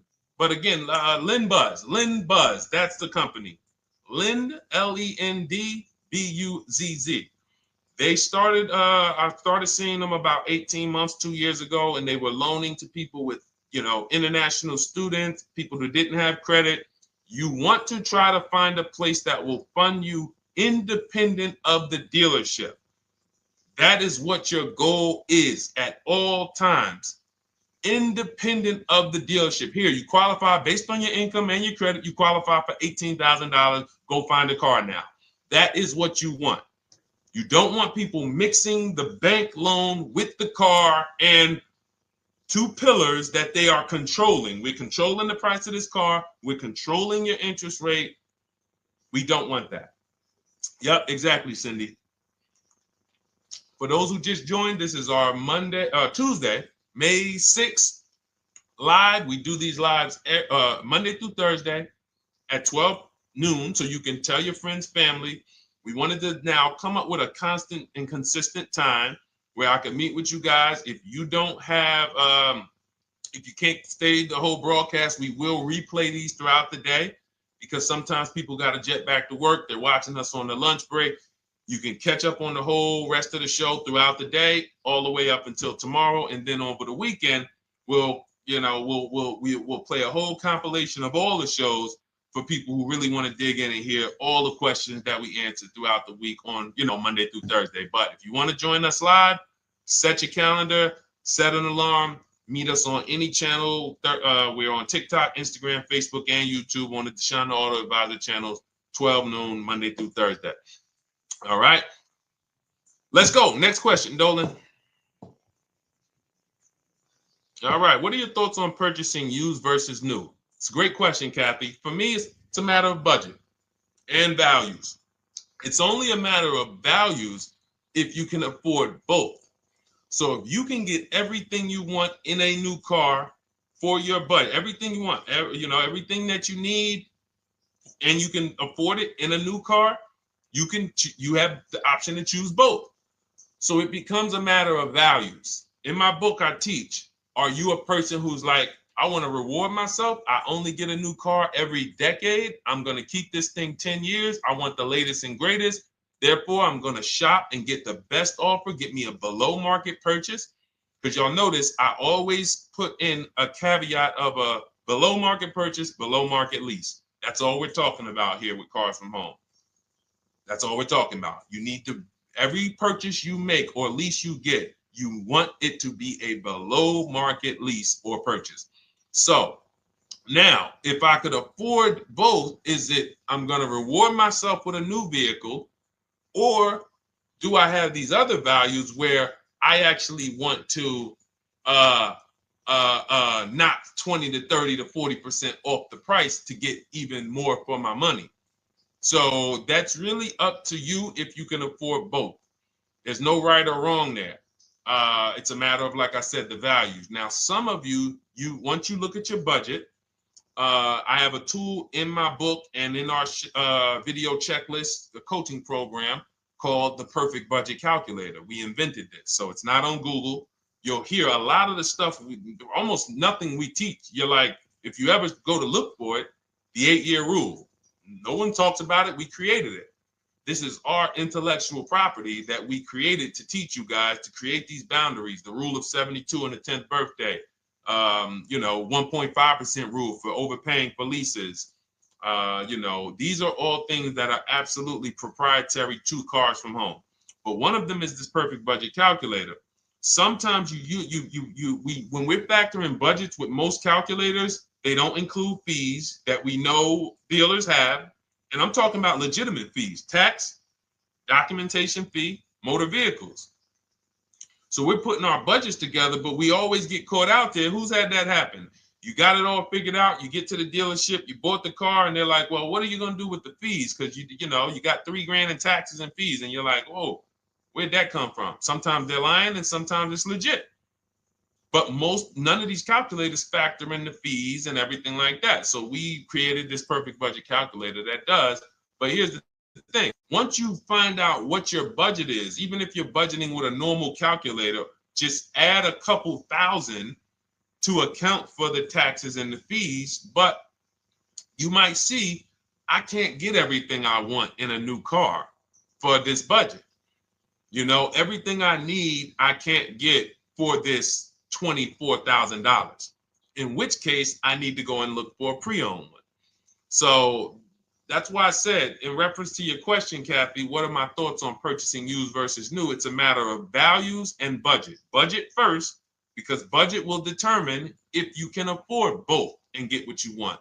But if you can afford both and get what you want, then it's a matter of values. Okay? So again, everything we're going over is in my new digital book. It's called Cars from Home, 7 Steps to Saving Time, Money, and Avoiding Dealerships. It's 5-star rated. Thank you to everybody who has taken the time to rate it and review it on Goodreads.com. It means a lot. And we can't continue to get this information out without you guys. So we appreciate you. And you can get your copy instead of $97, you can get your copy for $24 as part of our welcome offer. So that's 75% off. If you go to my link in my TikTok bio, Instagram bio, the YouTube comments, and the Facebook comments, we have a link there for you guys. And you can grab it. It's a digital book, so you don't even have to wait. It'll be in your inbox by the time you jump off the stream. But make sure when you get it, you screenshot that thank you page, because it has my support team's email. Sometimes you may be rushing, you're trying to get back to the stream and you type your email in wrong. Also, as soon as you purchase, the link to open the book is right there. So it'll say open the book below. You can save it to your computer. but I would rather you get it for $24 than $97. Although we've sold a lot at $97 because people feel it's worth every dime. You're going to save thousands and thousands of dollars for the rest of your life using what's in the book. Your first transaction, you probably save $4,000 to $6,000 to $8,000 depending on the car. So $97 is great, but $24 is even better. All right. And for those of you who have a different learning style, you'll see in there, shop with Deshone. You're more of a do it with you person. Do it with me, Deshone. Okay. We have lifetime access to shop with Deshone, and I coach you personally for 6 months. So we jump on Zoom calls twice a month. And some of you who may qualify for done for you, just do it for me. If you qualify for that, we have a welcome special for that too of $300 off. So get in where you fit. And those of you who are new or you're like, Deshone, I like what you're talking about, but I still don't trust you. You can start with our free cheat sheets. So just start somewhere so that you can start to reinvent how you're car shopping. Magley, how are you? Oh man, of course I remember you. Following for years. You actually were following me from the time God blew me up on TikTok. That was 2021. So I absolutely remember you and I appreciate you. And yes, it's so good to see you. Absolutely. Absolutely good to see you. All right, Dolan, we got a couple more questions. We got time for a couple more. Let's try to go as fast as possible. The discount for the book is not working. It says time ran out. It's 30 minutes. I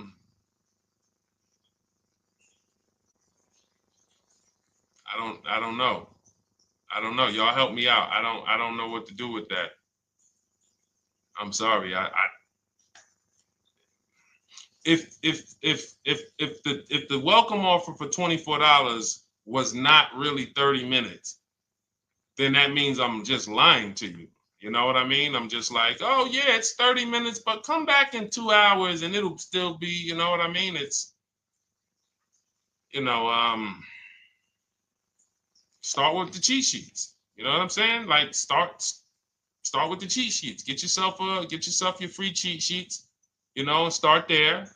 And when you feel better about working with us in some capacity, you go to the next step. Start with the free cheat sheets.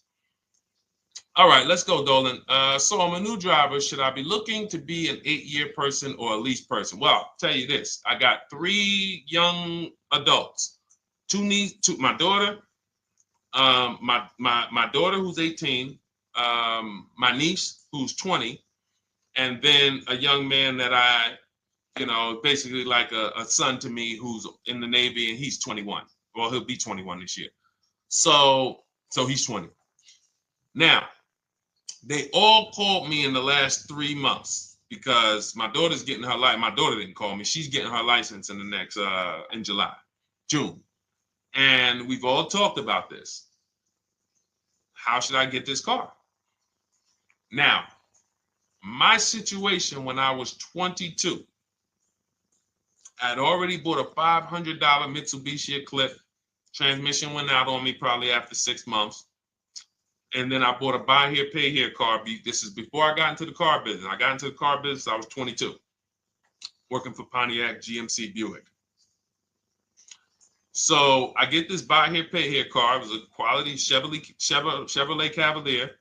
I didn't know anything about cars, so I went to a local spot. They said, hey, put down this, just pay us $50 a week. So I did that. But 22, I had my daughter, and my boss says to me, hey, why don't you lease something? And I was already selling cars, but I just didn't think, could I even, qualify for a lease? I don't even know what I was selling them, but I'm just literally doing what most salesmen do. All right, he wants to lease. All right, what's the payment? Yeah, tell him it's this. All right, perfect. They said it's that. Oh, that's a little too high. All right, they said it's a little too high. All right, so that's what I was doing. I didn't really understand anything. That's most car salesmen. So I end up getting a Pontiac G6. I'm 22. I paid $256 a month. Now, it would have been less, but I didn't get a tier 1 approval because I didn't have, I think my credit was like mid sixes at that point. And you know, you really want to be over 670 to get most of the tier 1 approvals. But it would only raise my payment maybe 25 bucks. Wasn't a lot. Now I'm 22. I'm driving a brand new 2007. It's still 2006. 2007. I'm pulling up, brand new car, full warranty, $256 a month. At the same time, I have a friend, got a vehicle, Toyota, financed it, went in. She had, you know, we had our, she had a young child, a little older than us, maybe 1 or 2 years older than us. And then she goes and she purchases a car. $500 a month. She didn't get ripped. That's what a $20,000, $22,000 car costs. She got a Corolla. $500 a month. We're 22. Plus insurance. This is enough to break a young person, young family. I'm paying $256. She's paying $500. That right there. When I tell people that story, it's amazing to me how many people will say, Deshone, when I got my first car, my parents took me out. We financed this car. We financed this. I was paying $400, $500, $600 a month. Whether the parents were paying some of it, or they were paying some of it, or they were paying all of it. Thank you, Kathy. Appreciate you sharing. So this is what all of them, all three, well, 2 of them. I don't know about the young man. Because his parents.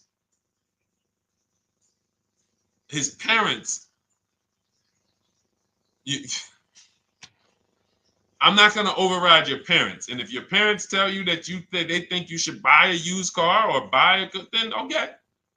But I'm just telling you, when you see my daughter and you see my niece pull up in brand new cars and they have low payments and they don't have to worry about getting stranded on the road, hey, call the tow truck. Do we still have a warranty on this thing?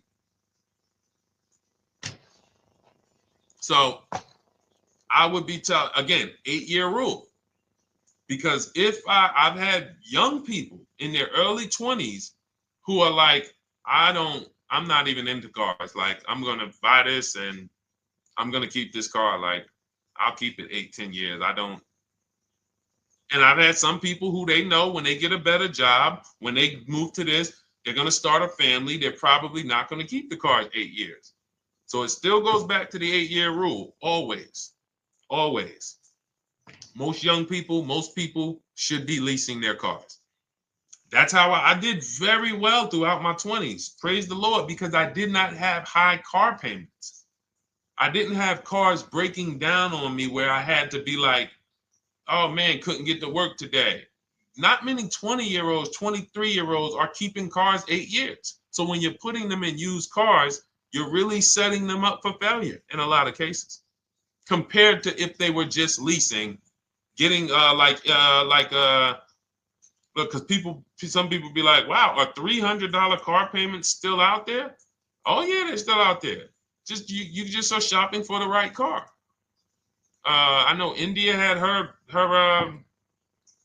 look, Rosalie, she's in our done with you video checklist and coaching program, like Cars from Home. She's, you know, this is our Facebook group she's commenting from. 3 vehicles she got, all for her sons, all of them. A Nissan Rogue, $399 a month. That's a $36,600 car. She got a Mazda CX-30. That's a $28,200 car. Payments $339 a month. $339 a month. And then she got a Mazda CX-50 for her other son, $40,000. On top, we haven't even talked about the equity and leases and selling leases and, you know, really maximizing the equity, because she said she got $6,700 selling 2 of the old leases. $6,700. Drove the cars for 3 years, had equity, bid it out, sold 2 of them, $6,700.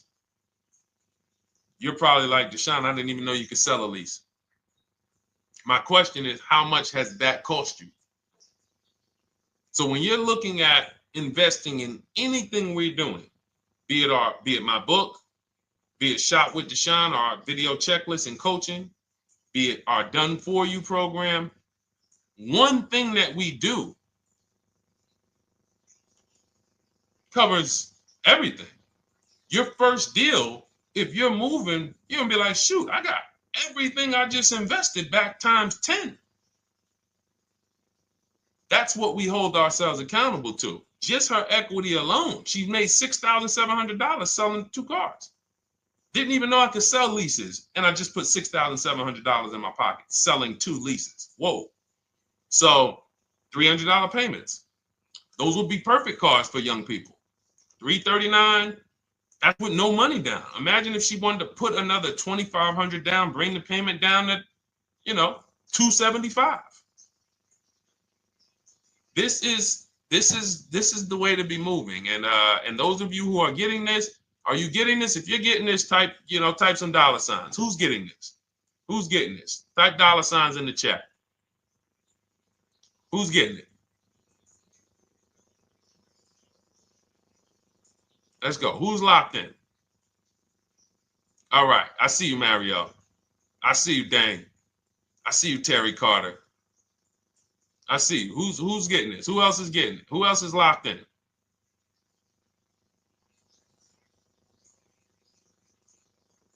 A lot of y'all on here. Listen. I see you, DJ and Nice. I see you, Arms Reach. And I can tell the people that's locked in because they be like, all right, Deshone, you said you're here for 90 minutes. I know we got about 3 minutes left. I mean, I'm hanging for this whole thing. I don't want to miss anything. Shout out to the people that are locked in. All right. Go ahead, Dolan. Should the out-the-door price include your trade? First of all, that's a curse word. All right, we're going to go back to that because I got out of saying that for a while. We do not trade cars. So you probably just popped in maybe about 30 minutes ago on the stream. We were talking about the 3 pillars of great car deals: who you buy your car from, who you sell your car to, who you get your loan from. You in order to get a great deal, a below market deal, you must get a great deal from each one, which means you bid out each one. I bid out, got multiple offers for who I was going to buy my car from. I got multiple offers for who I was going to get my loan from. I got multiple offers for who I was going to sell my car to. I bid out everything, therefore I got my great deal. If you bid out this, but you don't bid out this, and somebody you get an interest rate of 7.1 when you could have got an interest rate of 5.2, you lost $2,000. Depending on the cost of your loan, how much you're financing, you lost $2,000. Yeah, you did a bid on who you bought the car from, or you didn't bid out your trade, therefore you didn't find the highest bidder. You traded your car for 14. Another bidder would have paid you 18. You lost $4,000. So you got to bid out everything. That's why we do not trade. The only people that have to trade are people with a lot of negative equity who can't pay off the difference. And that's why I am the reason for negative equity is not understanding leasing. You buy your cars, take out loans, switch the car. Negative equity. It's literally the reason for negative equity is I should have leased, but I didn't. Now I have negative equity because I'm replacing this car with a loan still on it. So out the door price will not include your other car. And if I was trading a car, then yes, the out the door price would include the trade. But because we do not trade cars, our out the door prices don't include the trade. Let me show you an example of what our out the door prices look like. So these are some spreadsheets for our Done For You program where we shop for clients. You can see here, this is we shop for a Subaru for this particular client. In this case, look, and you can see the MSRPs for this car is an inexpensive car, $27,000, $26,000. Look at the out the door prices, 29, 30, 30, 29, 29. These are all out the door prices with the taxes and fees. So you can see these dealers are giving either no discount or a little discount. 27 out the door price is 30,000. But look at the winner. Look at the winner. This particular dealer won the bid at this particular time They're not going to win the bid all the time. In this particular case, they needed the unit. $27,900 is the MSRP. Out the door price is $27,463. The out the door price is lower than the MSRP. How? Because they took off almost $4,000 in discounts. Almost $4,000 in discount. So every time you shop for your used cars or new cars, this is how you should be shopping. If you're not leasing, this is how you should be shopping. I'm getting multiple offers, out the door prices, comparing who gave me the best offer. Who gave me the best offer? Oh, look, Daniel Thompson said, D, I'm bidding out to sell my car and got a $4,000 swing from the lowest to the highest bid. This is the people who you listen. If I can bring them on and have them talk, they would be talking to y'all about how different this is. I didn't bring you here on a Tuesday afternoon, or you're not watching this. If you're watching the replay later on Tuesday, or maybe, Wednesday morning, we go live at 12 noon, Monday through Thursday. So we replay the show just for everyone who missed it. You can send all your friends, family, go to Deshone the Auto Advisor's pages, watch the replay from today's show. But they know this is, I didn't bring you here to talk to you about hundreds of dollars. We are talking thousands of dollars at all times. There is never anything that we talk about that is hundreds. Let someone else talk to you about how you can save a couple hundred more per month. We might be talking about hundreds per month. That might be the only time we're talking about hundreds, $200 per month. But other than that, which equals thousands. We're not here to figure out how we're going to save $50 this month. No, this is big, huge money. So thank you, Daniel. Thank you for tapping in with that information. So, all right, listen, guys. Everything we teach is in a step-by-step format, because when it's not step-by-step, you'll get overwhelmed. When it's step-by-step, you can challenge yourself to stay right on this step, check it off, move to the next step. Check it off, move to the next step. Step 7 in our Cars from Home process is delivery. Step 6 is paperwork. Step 1 is the most important question, which is the 8-year rule. It's literally called the most important question. 8-year rule. How many years are you keeping the next car? Step 2 is the equity assessment. That's why you heard Wendell in his book testimonial. He said, I just completed the equity assessment and we got 30% more than the book value. Bidding it out. He said, I'm about to move to the next step. So everything we teach is step. Step 3 is deal structure, where we budget and we see, all right, how much car can we afford? What does a good deal look like? Step 4, we go shopping, which is choosing what we want.